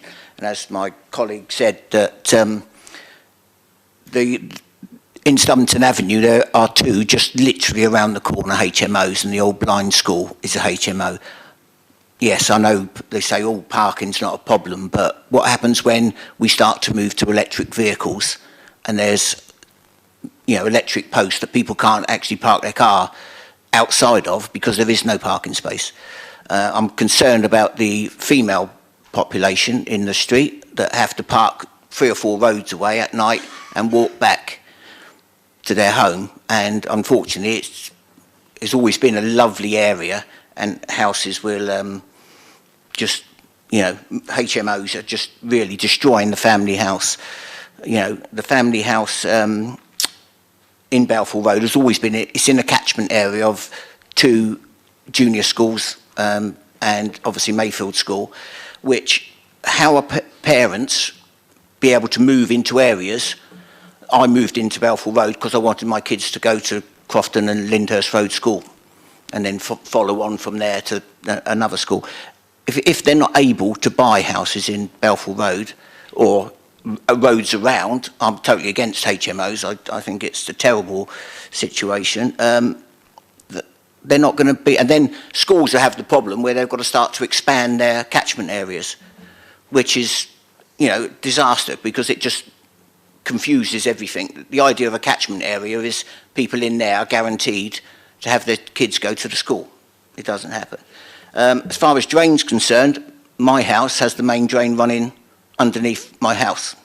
Not necessarily the best of things to have, but twice this year I've had to have Southern Water out to unblock the drain where it was almost overflowing into my front garden, and the Southern Water guys that come out and say it's Victorian. These drains, the pipe that runs under my house is about 24 inches, going down to an 8-inch to then take it to the main road. He said it's never been upgraded. And he said the more rain we get, because it all goes into the one, he said it's just getting worse and worse. And from when I moved in 32 years ago, never had a problem. But over the last 5 or 6 years, the more times we're starting to get more HMOs, weather conditions changing, more rain, it's got worse and worse. Personally, as a disabled person, I've got a disabled bay outside my house, but I'm finding more and more cars parked in there without a blue badge. So I then have to park somewhere else. Yes, it may only be a temporary park, but they've got nowhere to park because the road is just chock-a-block. So, and there's 6, 7 disabled bays down the road, so it's probably just not me. And even down to yesterday, when I got back, David, there was a car parked in there, no bay, no badge on there, but there was other parking spaces down the road. It was just convenient to the house that he was going to. Obviously, who's going to be... Sorry, that was the first 6 minutes. Glad you were keeping track. Most people don't. That was for the first 6, so I'm just starting my 6 now. It's not how it works. Yeah, who will be put in the house? You know, we all know from Homes Under the Hammer that, yes, they're fantastic, great money-making scheme, but if you've got 4 bedrooms out with so-called business people, what are you going to put in the other 3 bedrooms? Anyone to get the income in? This is all part and parcel of, you know, the Homes Under the Hammer situation. I have a friend that's in Gatcombe Park that is actually living next to a HMO. He's had his house on the market for quite some time. People come and view it, say, wow, what a lovely house. What's going on next door? He said, oh, it's a HMO. Oh, okay, thank you. Gone. So he can't sell his house. So they say, yes, your value may not go, but it's the fact that you can't then sell your house. And obviously Mr. O'Rourke, Sean O'Rourke, he, you know, I've spoke to him on several times that he said, I can't firstly afford to move, I'm too old to move, but he's going to have to put up with whatever happens next door, whether, you know, I personally worry for his health. I'm very, very, he's shaking, he's just not the man that he used to be, and yeah, I think it's something that we all should look at, and I asked the committee to look at the fact of if this was going next to your house, how would you feel? And I just thank you obviously for the chance to have a say, but I'm, you know, totally strongly against this development in Balfour Road. Thank you. Thank you. Thank you for your time and coming in and giving an impassioned deputation. It is the committee's job to consider material planning considerations, and we have an enormous amount of sympathy with some of the things that you've described. But during our debate, we need to focus on the things that we're allowed to control. Councillor Simpson. Thank you, Chair. Always disappoints me when I see applications in this part of the city. North End is arguably one of the highest density parts of Portsmouth. Parking is a nightmare for one car, talk about two. These 3-bedroom family homes are not, our 3-bedroom family homes are for free, max 4 people, not accommodation for 7 adults. The only way to make it is by gutting it out. To think these houses survived the German bombs but can't survive the gutting crusade of HMOs is beyond me. Like many applications that come into planning now, we see either 3-bedroom C3 requested C4, or now it's the norm to change straight to Zugenry. I suppose this application is at least honest. Going back to what Mr. John and David said, 79, 84 and 88 are HMOs down that road.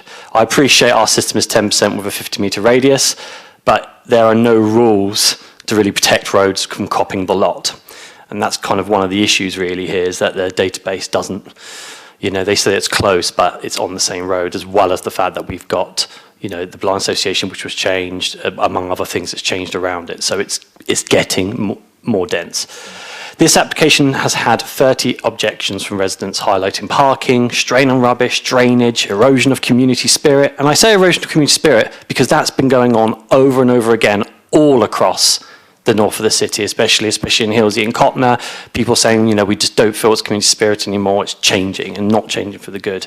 Even during the transformation, very few contractors have the consideration for residents, leaving rubble and material just dumped on the street. Something we as a council have not done enough to stop, because we keep approving and enabling super HMOs to be constructed. I say super HMOs, as doubling the amount of people living in a property for max 4, we might as well have flats. Now, Mr. John and David also mentioned about the southern water and overflowing. Recently, St. Chad's was recently refused due to that. I think the committee should consider. Thank you. Thank you, Councillor Simpson. Okay, deputation on behalf of the applicant. Hello, everybody. As you all know, at Applecore, we are passionate about providing high-quality shared homes. We have an ever-growing reputation for high-end design HMOs for students and young professionals. As you'll be aware, Portsmouth side standards for HMOs demand some of the largest in the UK, and at Applecore, we always strive to achieve that. There is a huge need in the city for high-quality shared housing. With limited potential to build in such a densely populated city, HMOs could offer much-needed homes for those in need. There has been a growing demand for HMOs accommodation within Portsmouth for young professionals who cannot afford to get on the property ladder.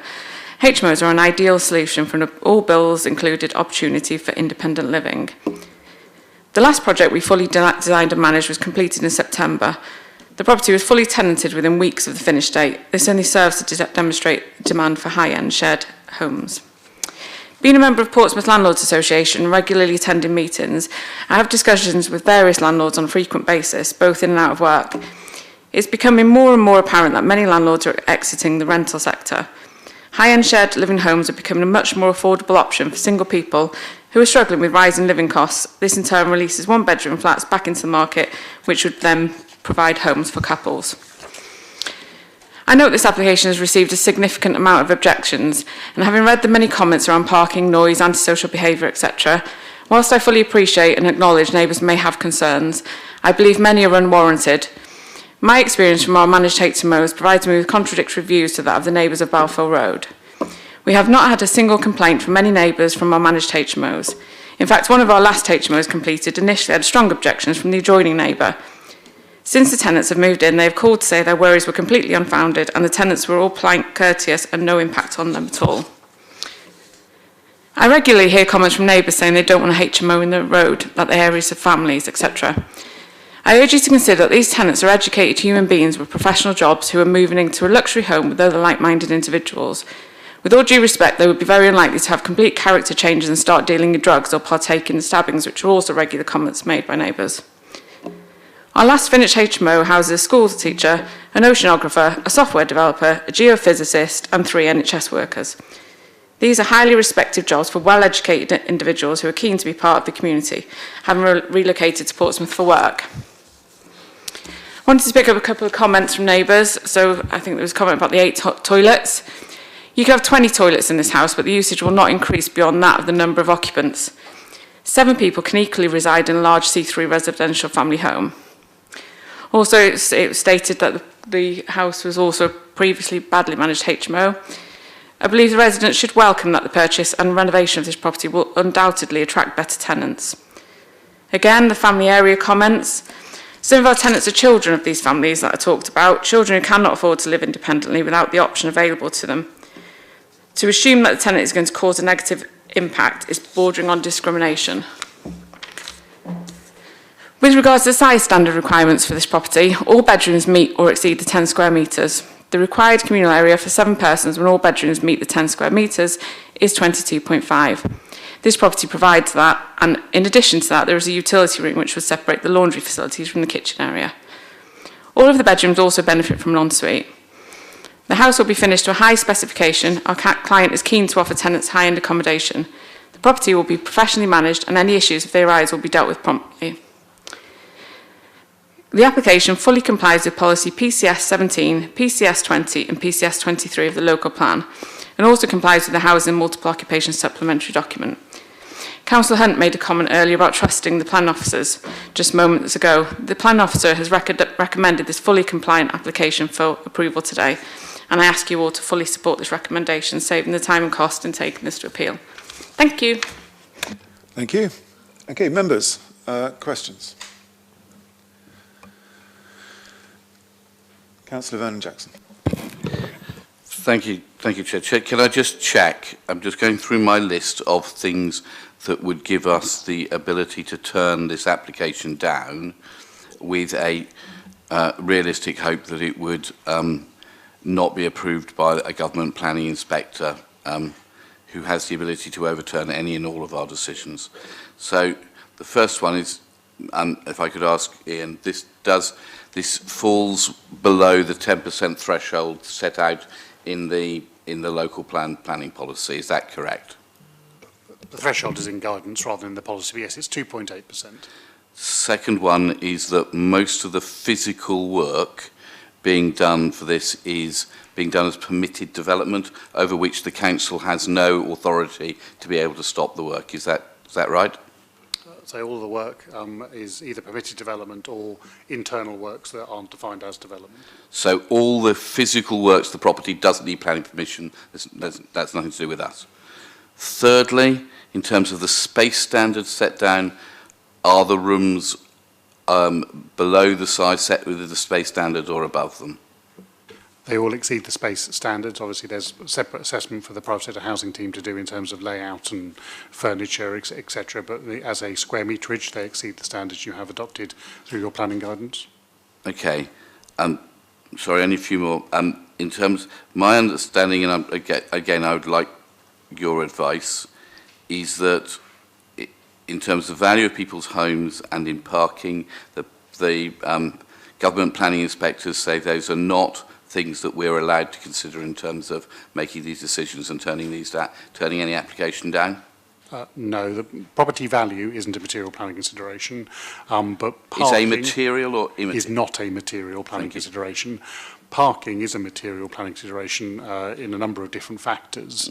The provision of parking, your number of parking spaces, is an amenity question. It's not a highway safety or congestion question. So your highway authority who look at those matters wouldn't be looking at it, but the provision of parking and how you choose to set your policies to restrict or allow parking. The more parking you allow, the better residents may feel they have access to a private car, but you may also want, as indeed you have through your LTP, adopt a policy to try and encourage people to not use private cars and to have cycling and active transport and mass transit options instead. So parking goes to your those movement transport green and amenity questions, and they are all material planning considerations. Part of that is your parking standard, which is adopted. It's quite aged, but is still that which stands out as your guiding document, which looks to distinguish the likely number of private cars arising from an HMO with the likely number of private cars arising from a dwelling of the same size, because as you've already identified, the size of the dwelling, the physical extensions have already occurred or are occurring and do not require plan permission, and your guidance tells you that the number of cars needed for a, if you will, a 4 or 5 bedroom house, which this would be if it wasn't a 7-bed HMO and a 7-bed HMO, are not materially different, and consequently the amenity implications of that in your professional officer's advice from the planning service are this is not a reason to withhold plan permission. Thank you very much. Thank you, Gerard. Councillor Hunt. Oh, well, any more questions? Okay, comments. So we've already heard these were formerly little houses that people from Dockyard would go to and from. They'd cycle to and from mostly, and kind of like two up. They're not quite two up, two downs, but it's a pretty road from top to bottom, and the tiny frontages, many of which actually step onto the pavement. Some have small forecourts, very small forecourts. And if in this case it happens, the bins will take up all of the forecourt. If this is a forecourted one, I don't know if it is. But anyway, so I used to live in a HMO, but back in those days, they weren't designated as such.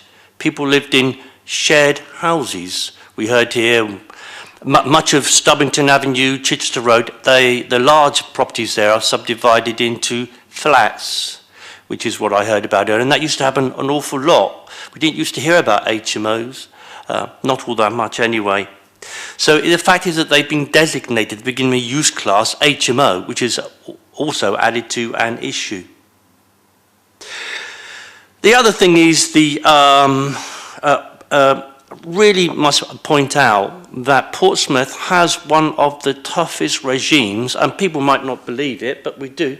We have one of the toughest regimes in the UK for regulating HMOs. It might not seem like it, I'm terribly sorry about that, but our 10% rule is one of the toughest in the country. I say it quite often, I expect members are sick of me saying it, but we were probably the first council in the country to adopt such a rule.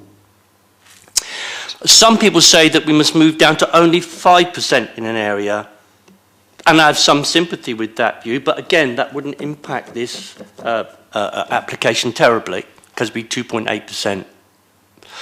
And if we were to move down to 5%, or try to move down to 5%, I have absolutely no doubt at all that with the way things are going right now, that the planning inspectors would just laugh at us and tell us to go away. The room size standards, again, some of the toughest we hear from applicants, how tough the room size standards are. So that's where we are. And why are we here? We're here because since the war, every government has failed to build houses. We know that housing supply is very short. Consequently, young people, I'm sure you've got people in your families, certainly my family, they can't move out of home because the rent is something like £800 a month for a room, and a half to a third of their wages go off in rent. But still they have to manage it somehow. So we see the manifestation of HMOs. And the rhetoric around it has been pretty appalling, demonising people that move into them. We've heard from the applicant, some of the professional people that have moved into them. And I mention it because there's 5 police officers in our house.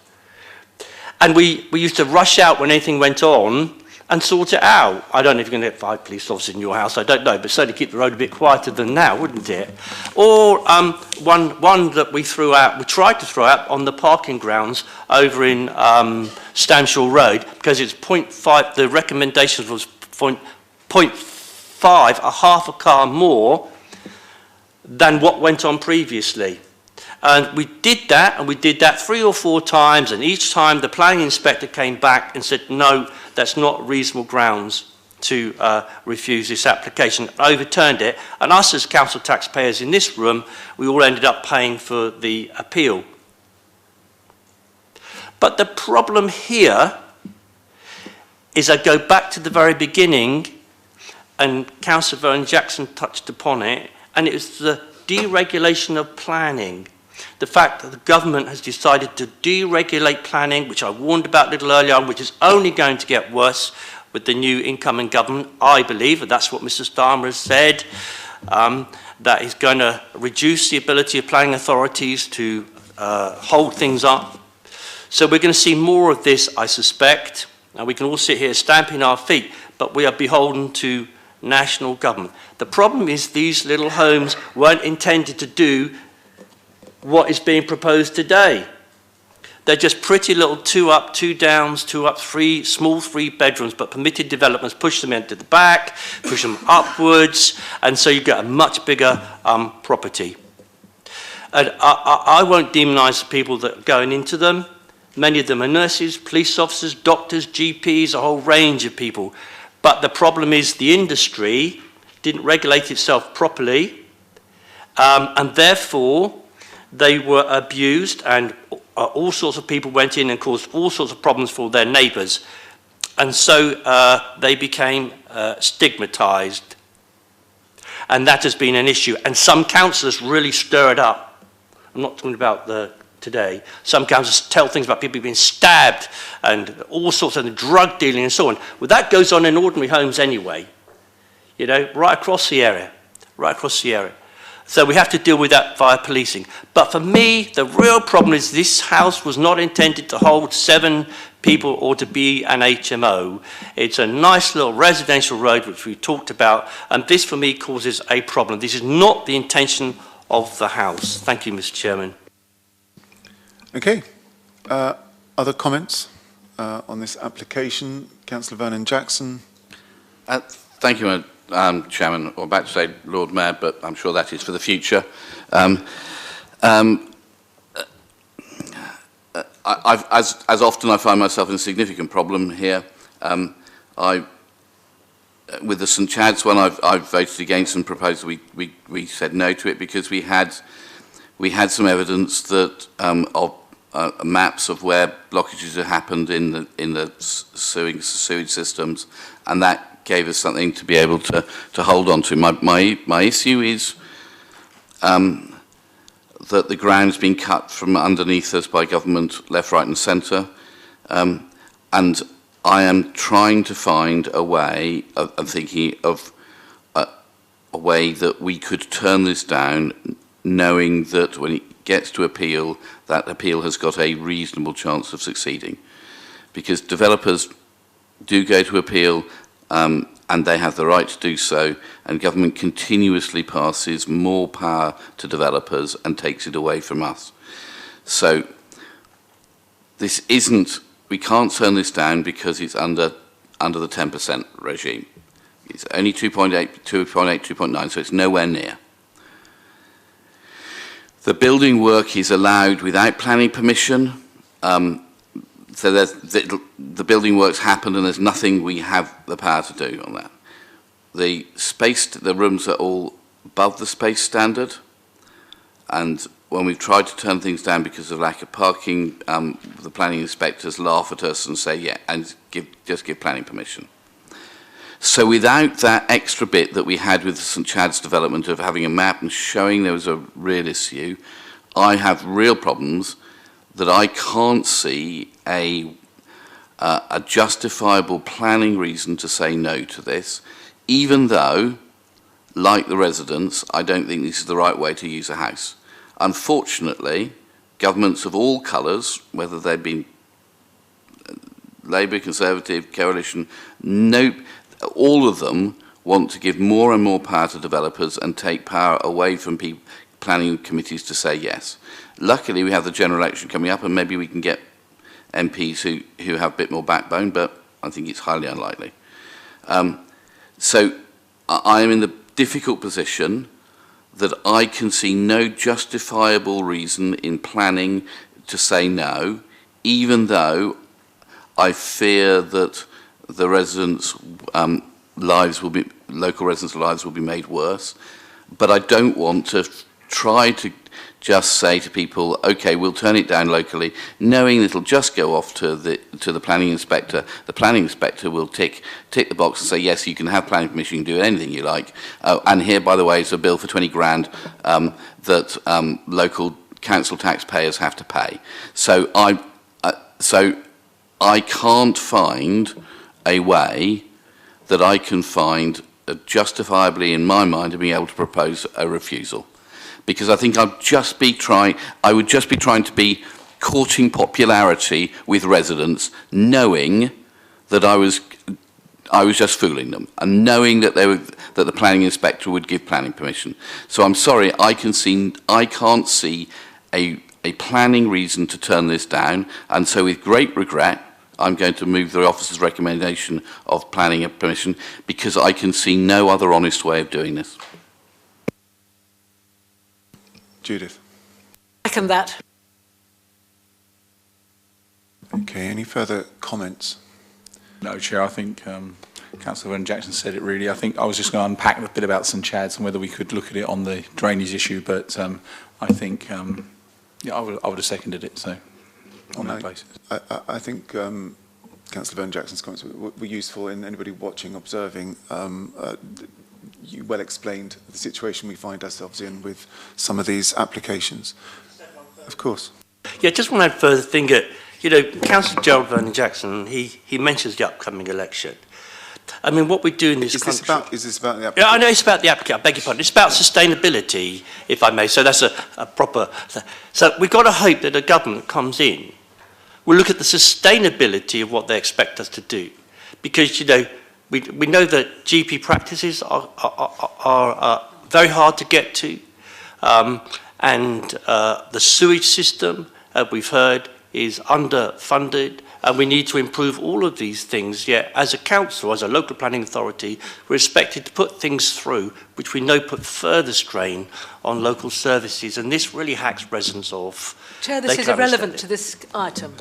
Well, maybe not, but it's certainly relevant to the people here in the room today. I believe you're saying these things to help the people who are in the room, but we will make some progress because we've got lots more to do.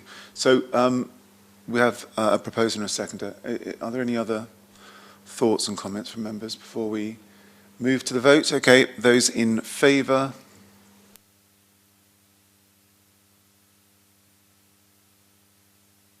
Seven votes in favour. Against. One against. Abstentions? Okay, thank you. Planning permission is granted in accordance with the officer's recommendation. Thank you. Thank you, Kieran. Okay, we move on to Forley Road, if I pronounced that correctly. Chair, I was told Albert Road was going to be next. Unfortunately, you weren't here at the beginning of the meeting, and the running order has changed slightly. You're on next for Albert Road. Okay.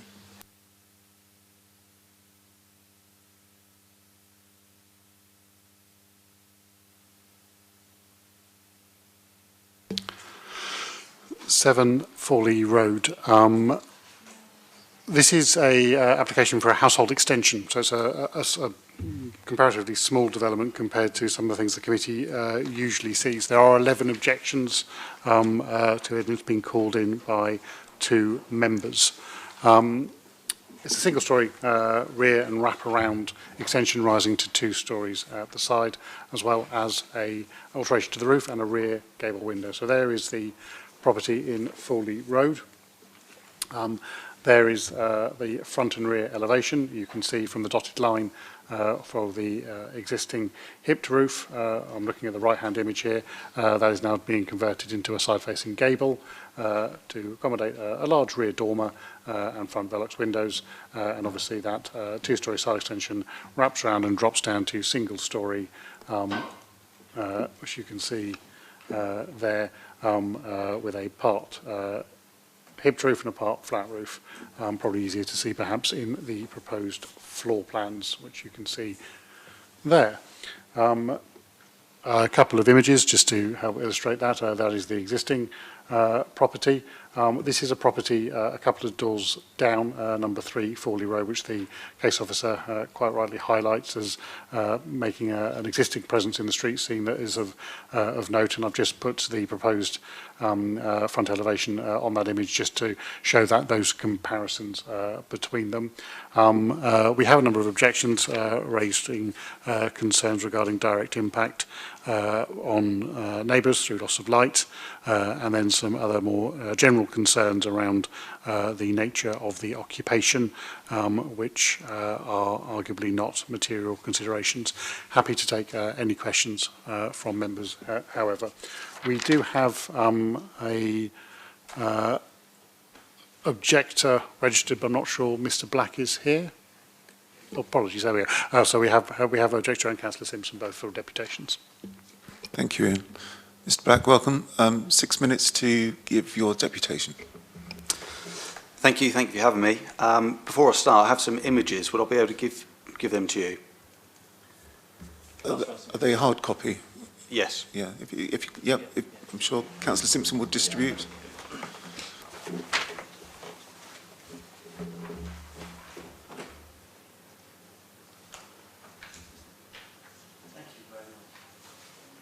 You may wish to start because you're on the clock. Okay, thank you. So, as you well know, my name is Ashley Black. I'm the owner of number 9 Fawley Road, and I live in that property with my wife.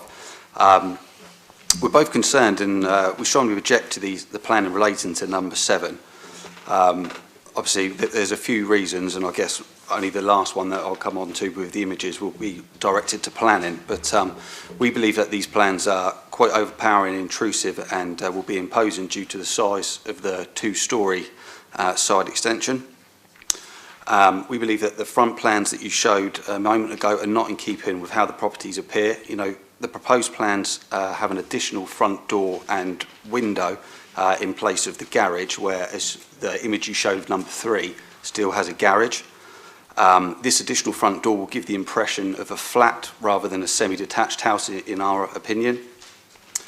For the past 4 years, this property has had countless people living in it, and a sort of a revolving door every few months with constant comings and goings of all the time. You know, this creates numerous disturbances, and these activities are causing my wife anxiety, and we are very concerned that these plans will only encourage more of this behaviour. What I don't understand is, even if these plans were to be approved, then how a 2-storey side extension would be able to be constructed. The extension that was done at number 3, the space between number 3 and number 5 had like a driveway, whereas you can see from our images we have a garage. So for a 2-storey side extension to be constructed, the outer skin wall would have to be obviously constructed from bricks in type, colour and texture to match with the existing property. But it won't be possible. As I say, our garage goes up to the boundary, meaning that there's actually no room for this wall to be constructed, let alone suitably finished. Also, there'd be no access for that build to go ahead for the side extension. Obviously, the builders would require access onto our land, and scaffolding would have to be erected on our land, which again wouldn't be possible due to our garage being there and us obviously not allowing that to happen. But our main concern is obviously with the build adversely affecting our right to the light. On the images I've attached, we've got the images of ours and the images of number 5, and you can clearly see the daylight that we currently receive throughout the day and the negative impact that the proposed plans would cause on our property. You know, our homeowners have a legal right to light, which means that we have the right to receive this light through existing windows and doors. And the right to light is most commonly gained by natural light coming through any window of our property for an uninterrupted period of at least 20 years. And as our house was built in 1929, it's been the case for the past 94 years. We believe that 2-storey extension would severely affect our light, and as you can see from the images, we would lose a considerable amount of light that we receive through the window on the first floor, which reflects light in our bedrooms and in our living areas. So this would hamper the light our property currently receives, changing the feel of our home. So, as I've mentioned, those are the reasons that we would object to the planning, and I'd just like to thank you all for letting me speak. Thank you. Thank you for your time. Councillor Simpson. I also have something to hand to the, if it's okay. Thank you.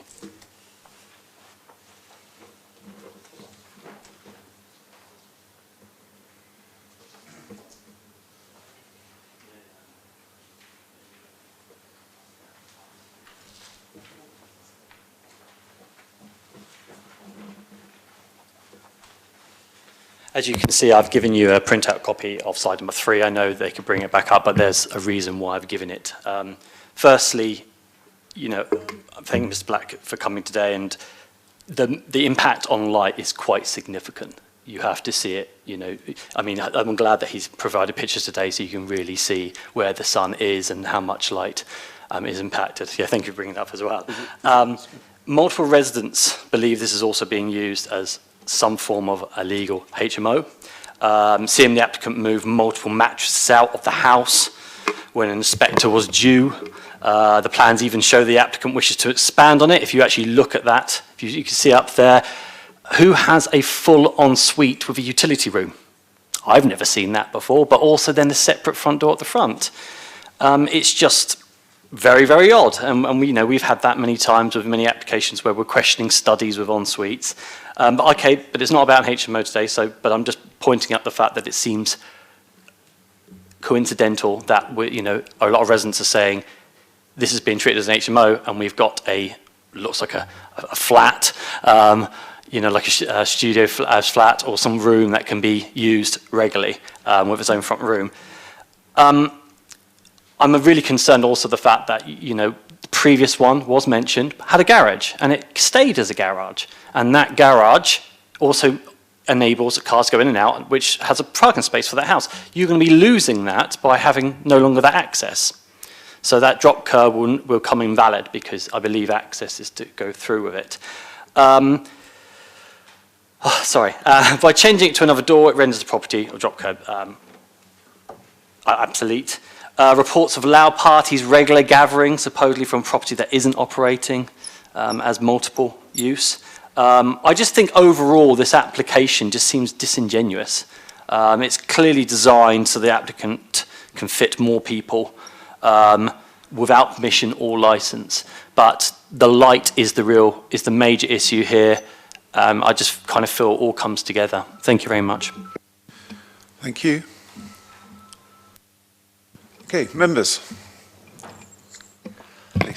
Can I ask the officers, is there any evidence that this is anything other than what we see in front of us today? I mean, is it an HMO? Do you know if there are investigations underway as a result of what people have said?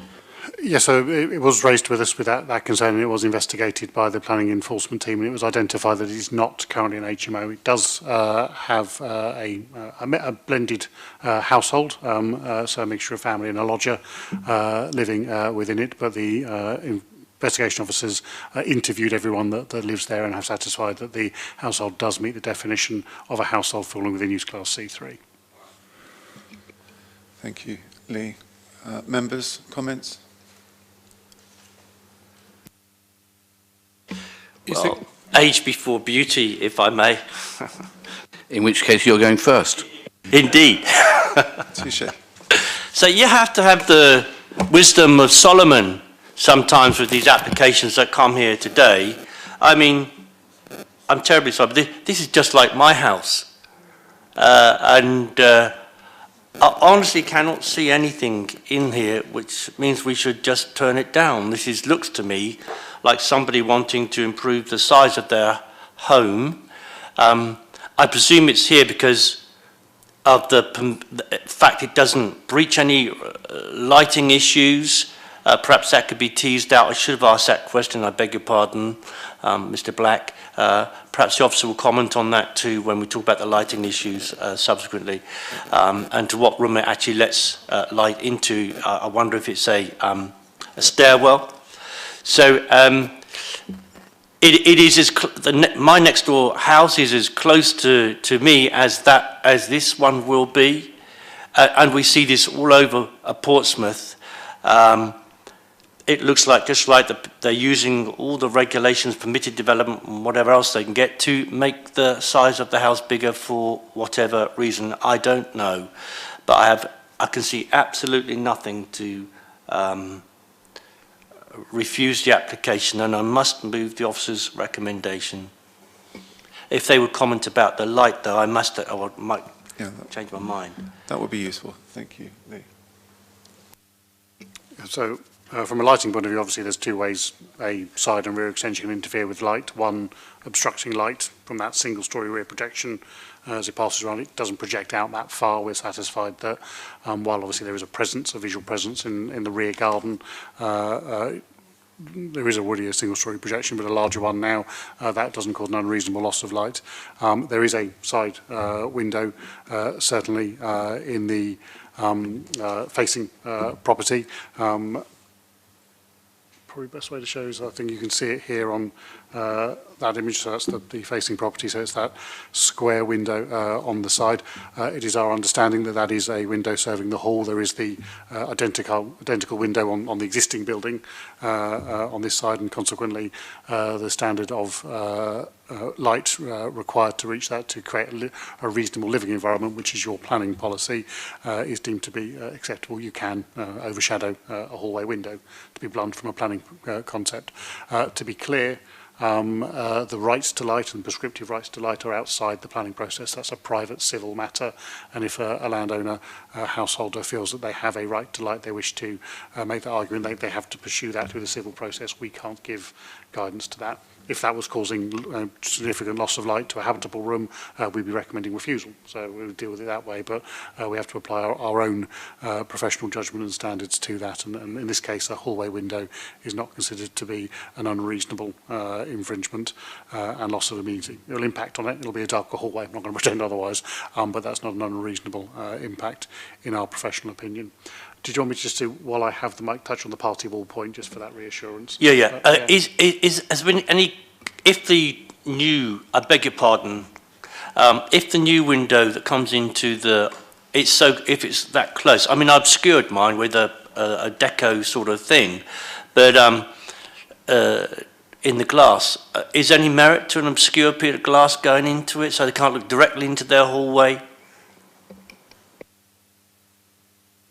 So you're referring to the new dwelling?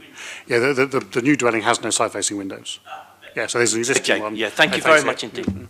And so the party wall, just to provide that reassurance, obviously the neighbour did raise concerns about the construction coming off the middle of that garage, as members are aware, but for the general knowledge, obviously party wall agreement would have to be met a separate legal process between two adjacent landowners that allows a structure and an award to be made by appointed surveyors to allow that construction off a shared boundary wall, so that it is a separate private civil matter that deals with such constructions out with the planning approval process. Very short question that follows on nicely from that. Is it physically possible for the applicant to build what is shown on the plans to these measurements? We're on comments, but it's okay. We'll Yeah, there's almost nothing that's physically impossible. Obviously, it will be a lot easier to build with unrestricted access to the neighbouring property, but you can build hand over hand from inside a party wall. You can, of course, reach a warden agreement to allow access across an adjacent flat roof or indeed across adjacent space as well. But yes, there is nothing here that would suggest that it is in any way impossible, nor indeed particularly difficult. Sort of a comment question, so that's quite a good one, isn't it, really? But if we're on comment, I just would like to understand what happens when you put another front door in next door to the existing front door and you have a parking space there. As Councillor Simpson said, what happens to the drop curb? What will happen to that in that instance? Will you gain another parking space, or will the car be there allowed to still drive up to the front door? I'd just like to understand that. It's definitely a question. As far as I can understand the question, obviously changing the interior, they have a drop curb at the moment. So that will still exist. While the Highway Authority can go and remove a drop curb and raise it, I doubt we would do so as a council. Obviously, and take a practical example, as I have installed a drop curb with the assistance of my local council, to a front door without a driveway to enable an electric wheelchair to access. So there's reasons other than car movement where drop codes can come into play.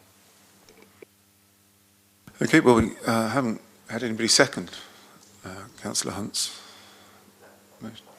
No, I'm not wishing to second. I wish to put a different proposal. Would you like to explain? Yes, I would like to propose refusal because of the loss of light, which I think contravenes PCS 23 in terms of amenity for people living in a house. I think the idea that you could completely obscure a window into a hall and that have no effect on the amenity of people living next door, I think is just not right. And therefore, I think the loss of light here is substantial, and therefore we should say no and turn this down for that reason. Members, any thoughts? I may not get a seconder, but... We haven't got a seconder to move the officer's recommendations at the moment. No other thoughts? Sorry, Mary, would you use your microphone? I'd like to second the officer's. Councillor Hunt's proposal. Okay, thank you. Okay. Do I have a second? Clearly not. Okay. Any other comments? Okay, we'll move to the vote. To move the officer's recommendations with the conditions that are in the report. Those in favour?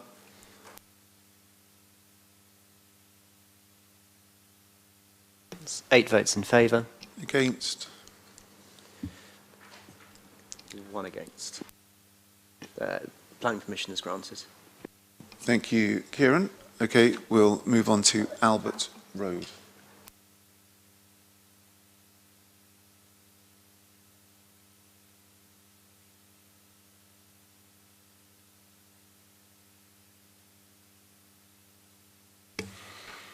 Thank you, Chairman. 6365 Albert Road. This is an interesting application with a number of different parts. So a change of use of the ground floor and part of the first floor from the current last use, which was as a print shop, so a Class E use, to use the use classes definition, to a mixed use of restaurant, takeaway, bar, private function hire, so a fairly flexible use proposed. Associated internal alterations and minor external alterations, and a kitchen extract system. It's also a part change of use of the remaining part of the first floor, and indeed a flat roof rear element of the building, as described in the application. One was ancillary accommodation, but is effectively entirely separate and doesn't need to be ancillary dwelling, a flat with a number of bedrooms, and that rear terrace surrounded by a glass balustrade being an external screened roof terrace for the benefit of that flat. Probably easier to show you in plan form. So 65 Albert Road on the corner there of Chelsea Road. So immediately coming onto, as you go north into the residential conservation area that is adjacent to it. So you're at a change in character areas certainly here. That's the street context of Albert Road. For those who don't know it, it's an important matter because obviously one of the key areas of concern raised by residents is the opportunity and likelihood of additional noise and disturbance from a restaurant, takeaway and bar. The primary reason why officers are satisfied that isn't a reason to withhold plan permission is that existing character. Members, I'm sure, are fully aware of Albert Road and indeed this part thereof. That's the existing building, so a mixture of open spaces and storage rooms, etc., from the previous commercial use, and that is the proposed. Apologies, a little bit small on there. On the top right, to start there, that is the first floor flat with a combined living dining space looking out the north end through a window, and a bedroom 1 looking out the south end, and then 3 rooms of similar size, one of which proposes a bedroom, the other 2 described as storage, which are lit from above by roof lights but have no direct outlook, and a bathroom as well. That flat is accessed from a dedicated rear door coming out into the alleyway to the north. The ground floor. Excuse me, is this the stuff in dark blue where you can't read the writing? Yeah, that's why I was giving you the full description. That's the dark blue. And these flat. And they're not described as bedrooms. So bedroom 1, south-facing through that window, is described as a bedroom. Those 3 rectangular rooms in the Or middle cells. Are lit from above by roof lamps, but have no outlook. One of those is described as a bedroom, the other 2 as storage rooms. And then, as you can see, the bathroom towards the top of that image before you get into the combined living, dining, kitchen space, which has its window looking to the north. Just to finish that off, obviously also has a door out to the roof amenity area, the terrace, which you can see in the bottom images, the elevation drawings, which is surrounded by an obscurely glazed balustrade to square off that space for the benefit of the residential occupier. To look at the commercial space, therefore, this is all of the ground floor and part of the upper floor. The public accessible restaurant, bar, function room is the mauve colour. Probably mauve's fair. Mauve colour, you can see with tables laid out in there, a couple of bars in that space as well as the toilets, that's the light blue.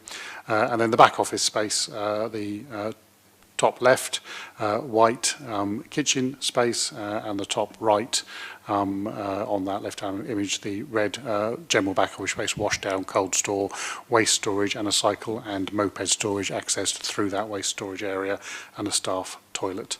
As you can see from the lower images, some minor alterations to the building, removing some of the existing openings and creating new openings to meet this new desire.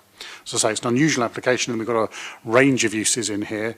The applicant described that flat as an ancillary flat. It's entirely externally accessible, and there's nothing about a restaurant bar use that requires ancillary accommodation in the way that care or agriculture or others would do. So we're not proposing to require that, nor could you justify a requirement to say that must remain in ancillary, and consequently we are instead ensuring that there is adequate noise attenuation and protection between that flat and the restaurant, etc. space, so that can be operated as an independent flat in its own right. A few images to fill us off. So that's the existing building. Some interesting features around that shop frontage. So not unattractive building, and you can see in the top right-hand image there, that is the existing flat roof that will have a balustrade for the residential terrace built off of it. In the bottom left-hand image, you can see the closest residential neighbour on Chelsea Road, and then that alleyway you can see, which is also taken from the other direction in the bottom right-hand image. Down that alleyway there is another residential property, so it is in that area, this northern side, where you have the interaction between the residential neighbours and the commercial activity here and in the wider Albert Road frontages. A couple of images internally, should they be of any use to members.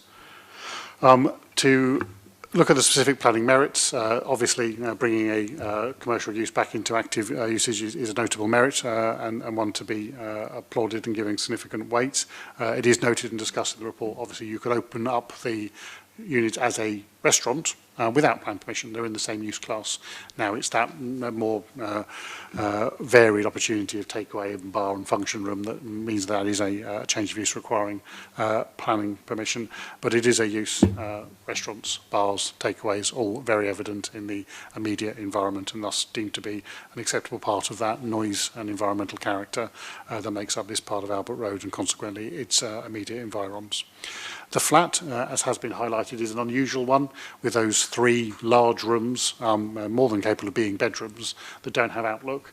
That's a tricky one. That's a bit of a planning negative. It's a perfectly good 1-bed flat. You know, it's arguably a perfectly good 2-bed flat. You've got a lot of space, albeit one of your rooms doesn't have an outlook. As a 4-bed flat, it's big enough to be a 4-bed flat under the nationally described space standards, but the lack of outlook in those 3 middle rooms is certainly a negative. That negative is not considered in officers' mind to outweigh the commercial economic advantage of bringing back a unit, or indeed the provision of a flat in light of your 5-year land supply.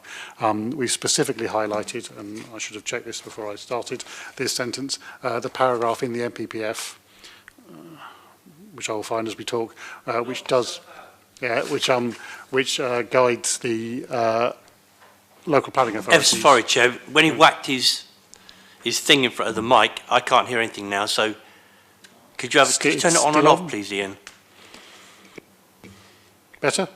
No, something's happened. All right. Might be your end, doesn't matter. No, well, it does matter. We need to make sure you can hear everything that's happening. Can you hear me? You can hear me? I'll keep talking just to maintain the sound so you can... Well, no, we need... Yeah, I'll just carry on talking so that there's a microphone going so we can see if it works. But I won't make any presentation. Do we have another one on the table here? So... Right.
Chair.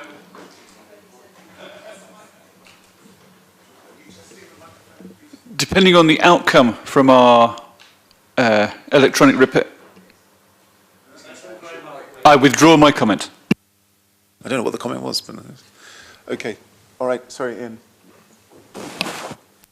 So the NPPF guides local authorities, and it's in here somewhere because I know I wrote it and I'm struggling to find it now, guides local authorities to take frankly, a more permissive view of the light into properties where it will otherwise limit the efficient use of land and density. We will have a specific NPPF paragraph reference for you, hopefully, before I finish this presentation.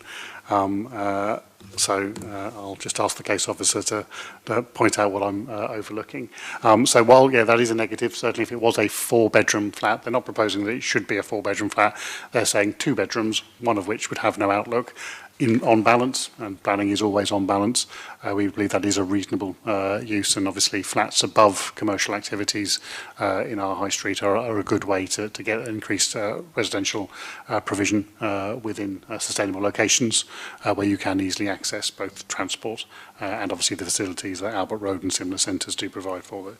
So on balance, bringing a commercial use back into activity and a residential unit all weigh in favour and weighed against, obviously, the likelihood and chance of increased noise and disturbance to nearby residential neighbours, which obviously do weigh against such a scheme. But in light of the known existing character of Albert Road, that is not considered to be an unreasonable infringement generated by this new use in this case. Thank you. Councillor Mason.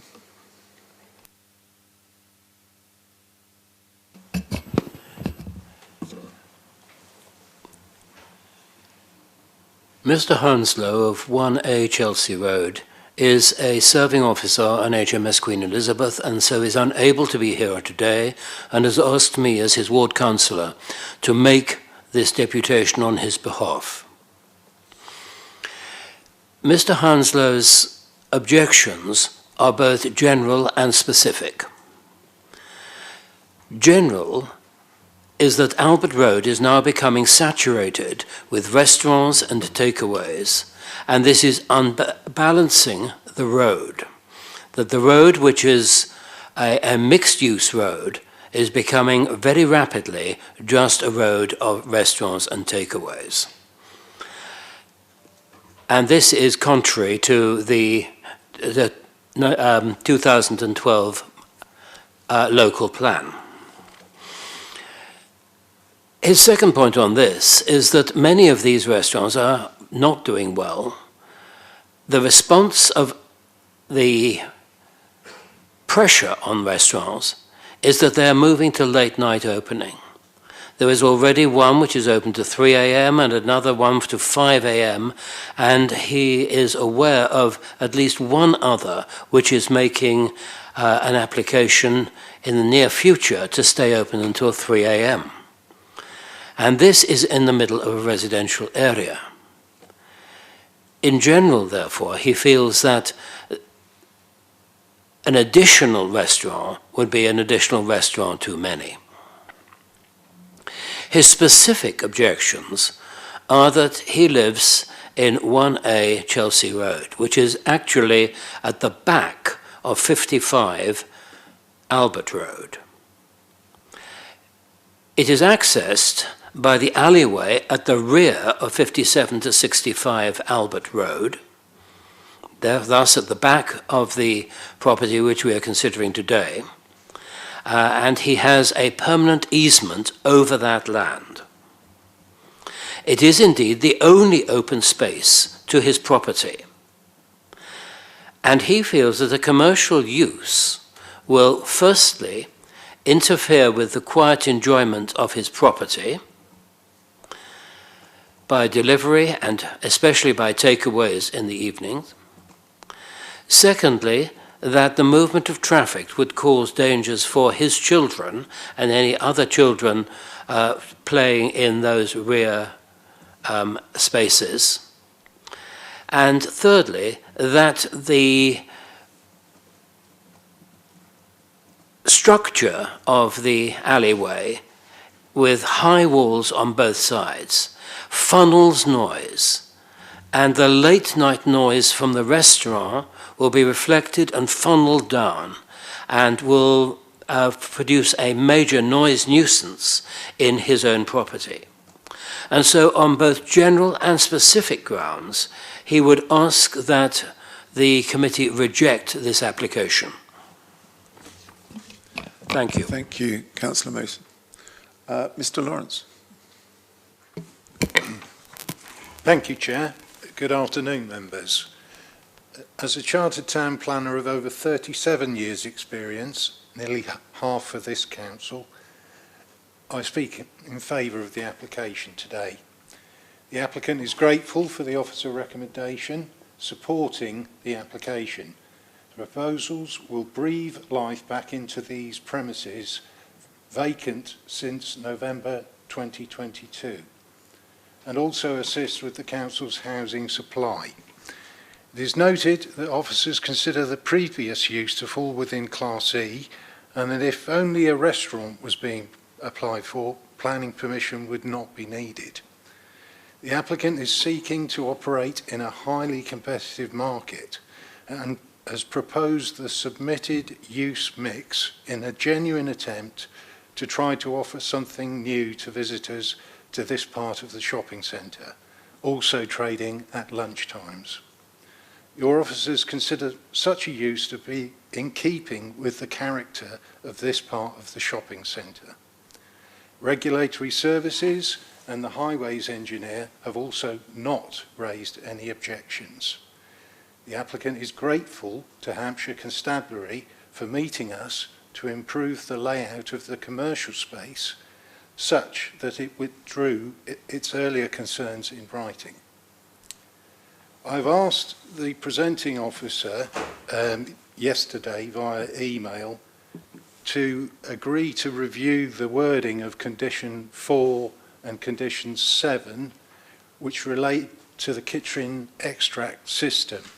A full specification of the system and how it would operate has been submitted with the initial application. And I note that recommendation 2 of the report does allow officers to adjust conditions following the meeting. Aside from that point, the applicant respectfully asks for your support for the application. Responding to the deputation against, I would say the surfeit of uses argument of too many restaurants is not a grounds for refusing planning permission. As we've heard already, a restaurant could occur without planning permission. I don't believe that the quiet use of that property would be impacted, and deliveries to the lawful use of the building could have caused equal inconvenience. It's not the applicant's intention to cause those troubles to that homeowner. If any member has any questions regarding the proposals which your officers need assistance with, I will be happy to try to answer them. Thank you for listening. Thank you, Mr. Norris. Members, questions on this application? Councillor Simpson. I already know the answer, but I'm going to ask anyway. The operation hours is to do with licensing more than planning, isn't it? Licensing is a more effective control mechanism. It is not unusual for the duplication within planning, but obviously we consult the licensing team to get those hours, and we'll follow their lead on those matters. Okay, thank you. Councillor Vernon-Jackson. Can I ask, Ian, from memory, we used to have something in the local plan that talked about a certain percentage of shops, I think 25% maximum, that could be restaurants, takeaways, etc., to try to make sure that we had a good mix of shops and things on main roads. Is that dead? Yes, I mean, it's still in your local plan, but as there is no ability for you to control town centre uses now, as they've all been lumped into Class E, it's effectively dead. Yeah. Okay, so yet again, the government has done something that makes our lives more difficult. Okay, well, Ian's not going to answer that. Ian, have you got a response from the case officer? Yes, it does appear that in the changes to the plan that's fallen away, but I can tell members it's paragraph 125, subparagraph C of the NPPF, which does highlight the importance of applying flexibility to guidance on daylight and sunlight when looking to make efficiency in land use. That is obviously caveated. It's got to be an acceptable living environment all in, and if there was no outlook or daylight and sunlight in any of these rooms, we wouldn't be recommending it for permission. And obviously there's a variation as well between existing residents having their light affected and new residents, because obviously any new resident moving into this flat would know that their 3 rooms don't have light, rather than a scheme coming along and changing that environment. So when we take that flexibility, which government tells us we must do to apply that helps tilt the balance, which is already tilted by our 5-year land supply or lack thereof, towards allowing this scheme. Councillor Smith. Can I just ask about that second room with the light from above? Is there what is the size of that open? Because I couldn't see on there, because it's obviously a coloured shading on it. There's 2 rooms in the middle there, not just one, and they're a similar size to bedroom 2, which shows a standard CAD drawing of with a double bed in there. So they're more than adequate to be a bedroom. We don't have adopted standards for individual bedroom sizes in normal C3 dwellings, so I don't have the dimensions for you, unfortunately. But yeah, they're roughly smallish bedroom size. My question was really about the skylights in there, because sometimes it shows on the CAD drawing, it'll show the skylight, because it's the amount of light that it'll get flooded into that room. That was what I was really trying to ascertain. And indeed it does show in this case, as you say, the colouring is not enormously helpful to us, but I will attempt. That's not going to let me, unfortunately, zoom in, but I don't know if members can see the lighter blue rectangle and the dark blue space. Yeah. That is the size. So it's taking a good 20% of that floor space, I'd say, would be a skylight. I'd ask you don't quote me on that, because I'm doing that by eye. But they are substantive skylights, but of course they provide no outlook, so they wouldn't be fit to be habitable rooms, I'd say. That was my question, really, because you can get skylights for, you can get these little plastic ones that just a little, it gives us a fair amount of light, which is what I was asking. Thank you. Good. Thank you. Councillor Hunt. I'll wait for comments, if that's all right. Comments? Councillor Vernon-Jackson, you're absolutely right. It was actually 35%. I know that because it was myself and the then Councillor Hancock, Mike Hancock, who had it put in the city local plan, because there was such a furore over so many shops. What we understand is shops, dress shops, and not that I use dress shops really. It meant that we were trying, as a council, control the mix and uses of shops. And of course, as Mr. Maguire, he used kinder words than me, The government's deregulated that, and it's pushed all, it's created less use classes, so you can move within the former use classes and do restaurants and shops and vice versa and so on. Some people may say that's a good thing. Others may say that lack of control from the local authority isn't a good thing. I do go back to Fawcett Road, how that was an absolute dump 20 odd years ago, with shops closed all over the place. But some of the changes that came, there was a specific policy there to reduce the number of shop units to push them into a smaller area. So lots of things happen, but the government's decided that we can move from a shop to a restaurant. There's nothing that this local planning authority can do about it, as we've heard. And the question is about the flat upstairs. All the conditions have been put in place that need to be there, the obscured screening all around.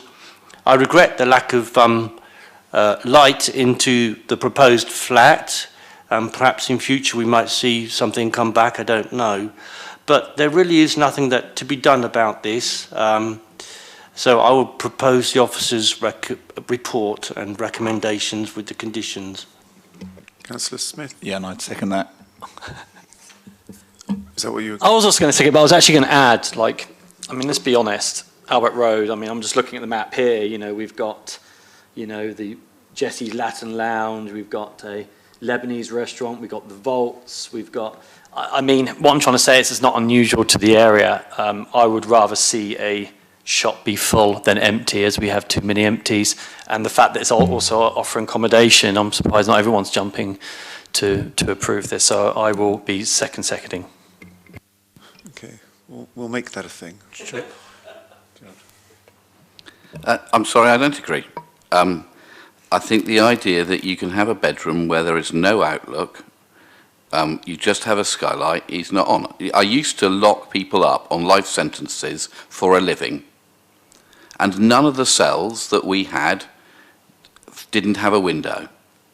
They couldn't get out. They've got 2 inches of space to get a bit of air in, but every cell you could see out of.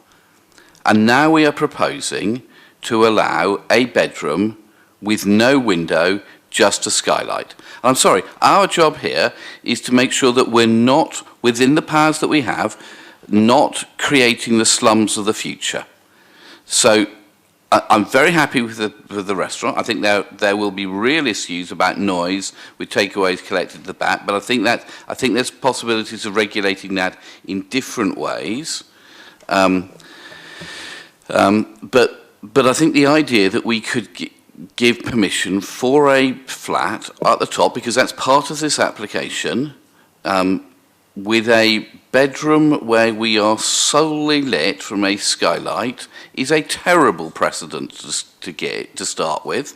And once you say yes once, we'll have people queuing up. Just think of the HMOs that have come back and say, oh no, we don't need to have windows anymore so anybody can see out. We'll just whack a skylight in.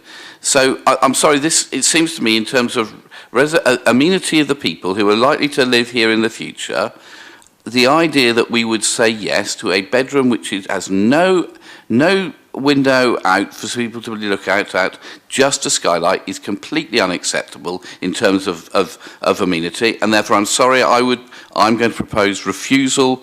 I'm quite happy with the restaurant, very happy with that, but people have got to get this right, and therefore I'm sorry, I think on that issue alone, I would say no, come back when it's not a bedroom, and I'll say yes.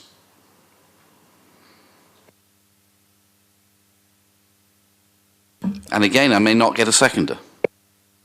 Well, I would second that. Okay, right. Chairman. One second. Councillor Vallely has just seconded, I think.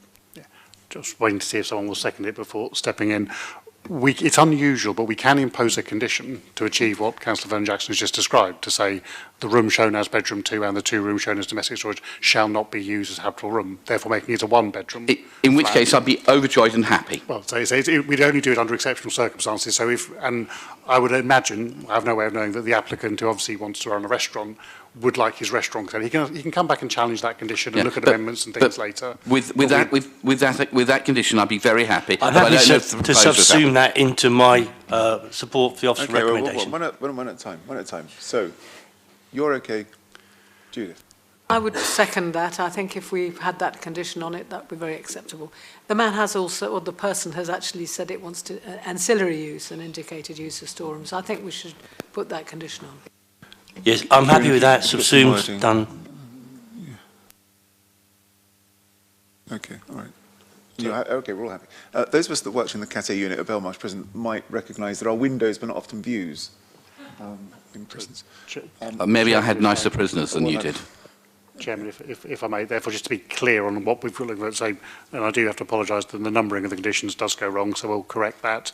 I will also be intending, if there is a decision today to resolve to grant this, to utilise my delegated authority to, in consultation with the environmental health team, look at those conditions that the applicant's agent commented on earlier, and obviously design an additional condition that specifically highlights those 3 rooms that don't have outlook. I'm not sure anyone's concerned about the bathroom, to say that they shall not be used for anything but non-habitable purposes. It's something licensing imposes on their licenses quite frequently, so there's standardised wording I can poach from there.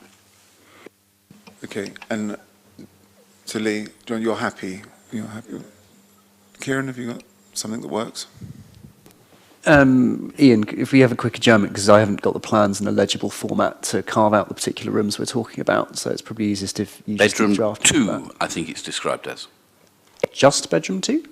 Just bedroom 2 is the one we want to say should not be used as a bedroom. Can we put the diagram, the purple haze, back up on the screen, please? So, to assist members, there's bedroom 2, which is shown as a bedroom, and then there's 2 very similar rooms, which are shown as storage brackets domestic. So it's those 3 rooms I would be proposing. There's no point just doing bedroom 2, otherwise they'll just move down one. Those 3 rooms will be controlled in this way to say they shall only be used for non-habitable purposes. So reading up from the bottom up, it's bedroom 1, bedroom 2, storage, domestic, bath, lounge. Yeah. Uh-huh.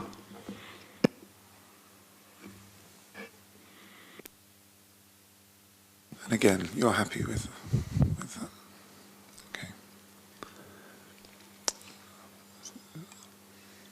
Okay, well, have you got somewhere? You know what you're going to do? Chairman, while Kieran is highlighting that, I do note the agent is attempting to speak. Obviously, we don't invite further representation, but whether there is any points of clarification members do need from him. Yeah. It depends if it is a point of clarification. We don't normally do this. Otherwise, everybody will want to. I was only going to suggest that the dividing wall between bedroom 1 and bedroom 2 could be moved so that the dividing wall comes to the middle of the window as an amendment, and that way you would get an outlook to both bedrooms. If I may, thank you. That obviously, I think we must assess the application. I've said this many times in front of you. You can make some substantive changes. We would need to look at the orientation of that, so that whether that would change the appearance of the street scene. May be perfectly acceptable. If this is the only way to get a consent to move forward this apparently popular commercial activity, I would suggest you do impose that condition, and that does enable the applicant to come and seek to vary that condition with a future application, perhaps utilising the design changes that have just been suggested as a separate submission in the future. Okay, Kieran. Okay, so to check in, the term of art that you're wanting to use is non-habitable use. From recollection, that is the wording used in Standard Condition 17 from private sector housing, so yes. Okay. So Councillor Hunt has proposed a motion which he's then sought to amend to move the officer's recommendation, but with an additional condition which will be imposed to ensure that bedroom 2 and the 2 storage rooms are for non-habitable use. That would then require Councillor Smith to second it. Councillor Smith has confirmed. That's your motion. Okay, unless there's anything else. Members, those in favour, please raise your hands.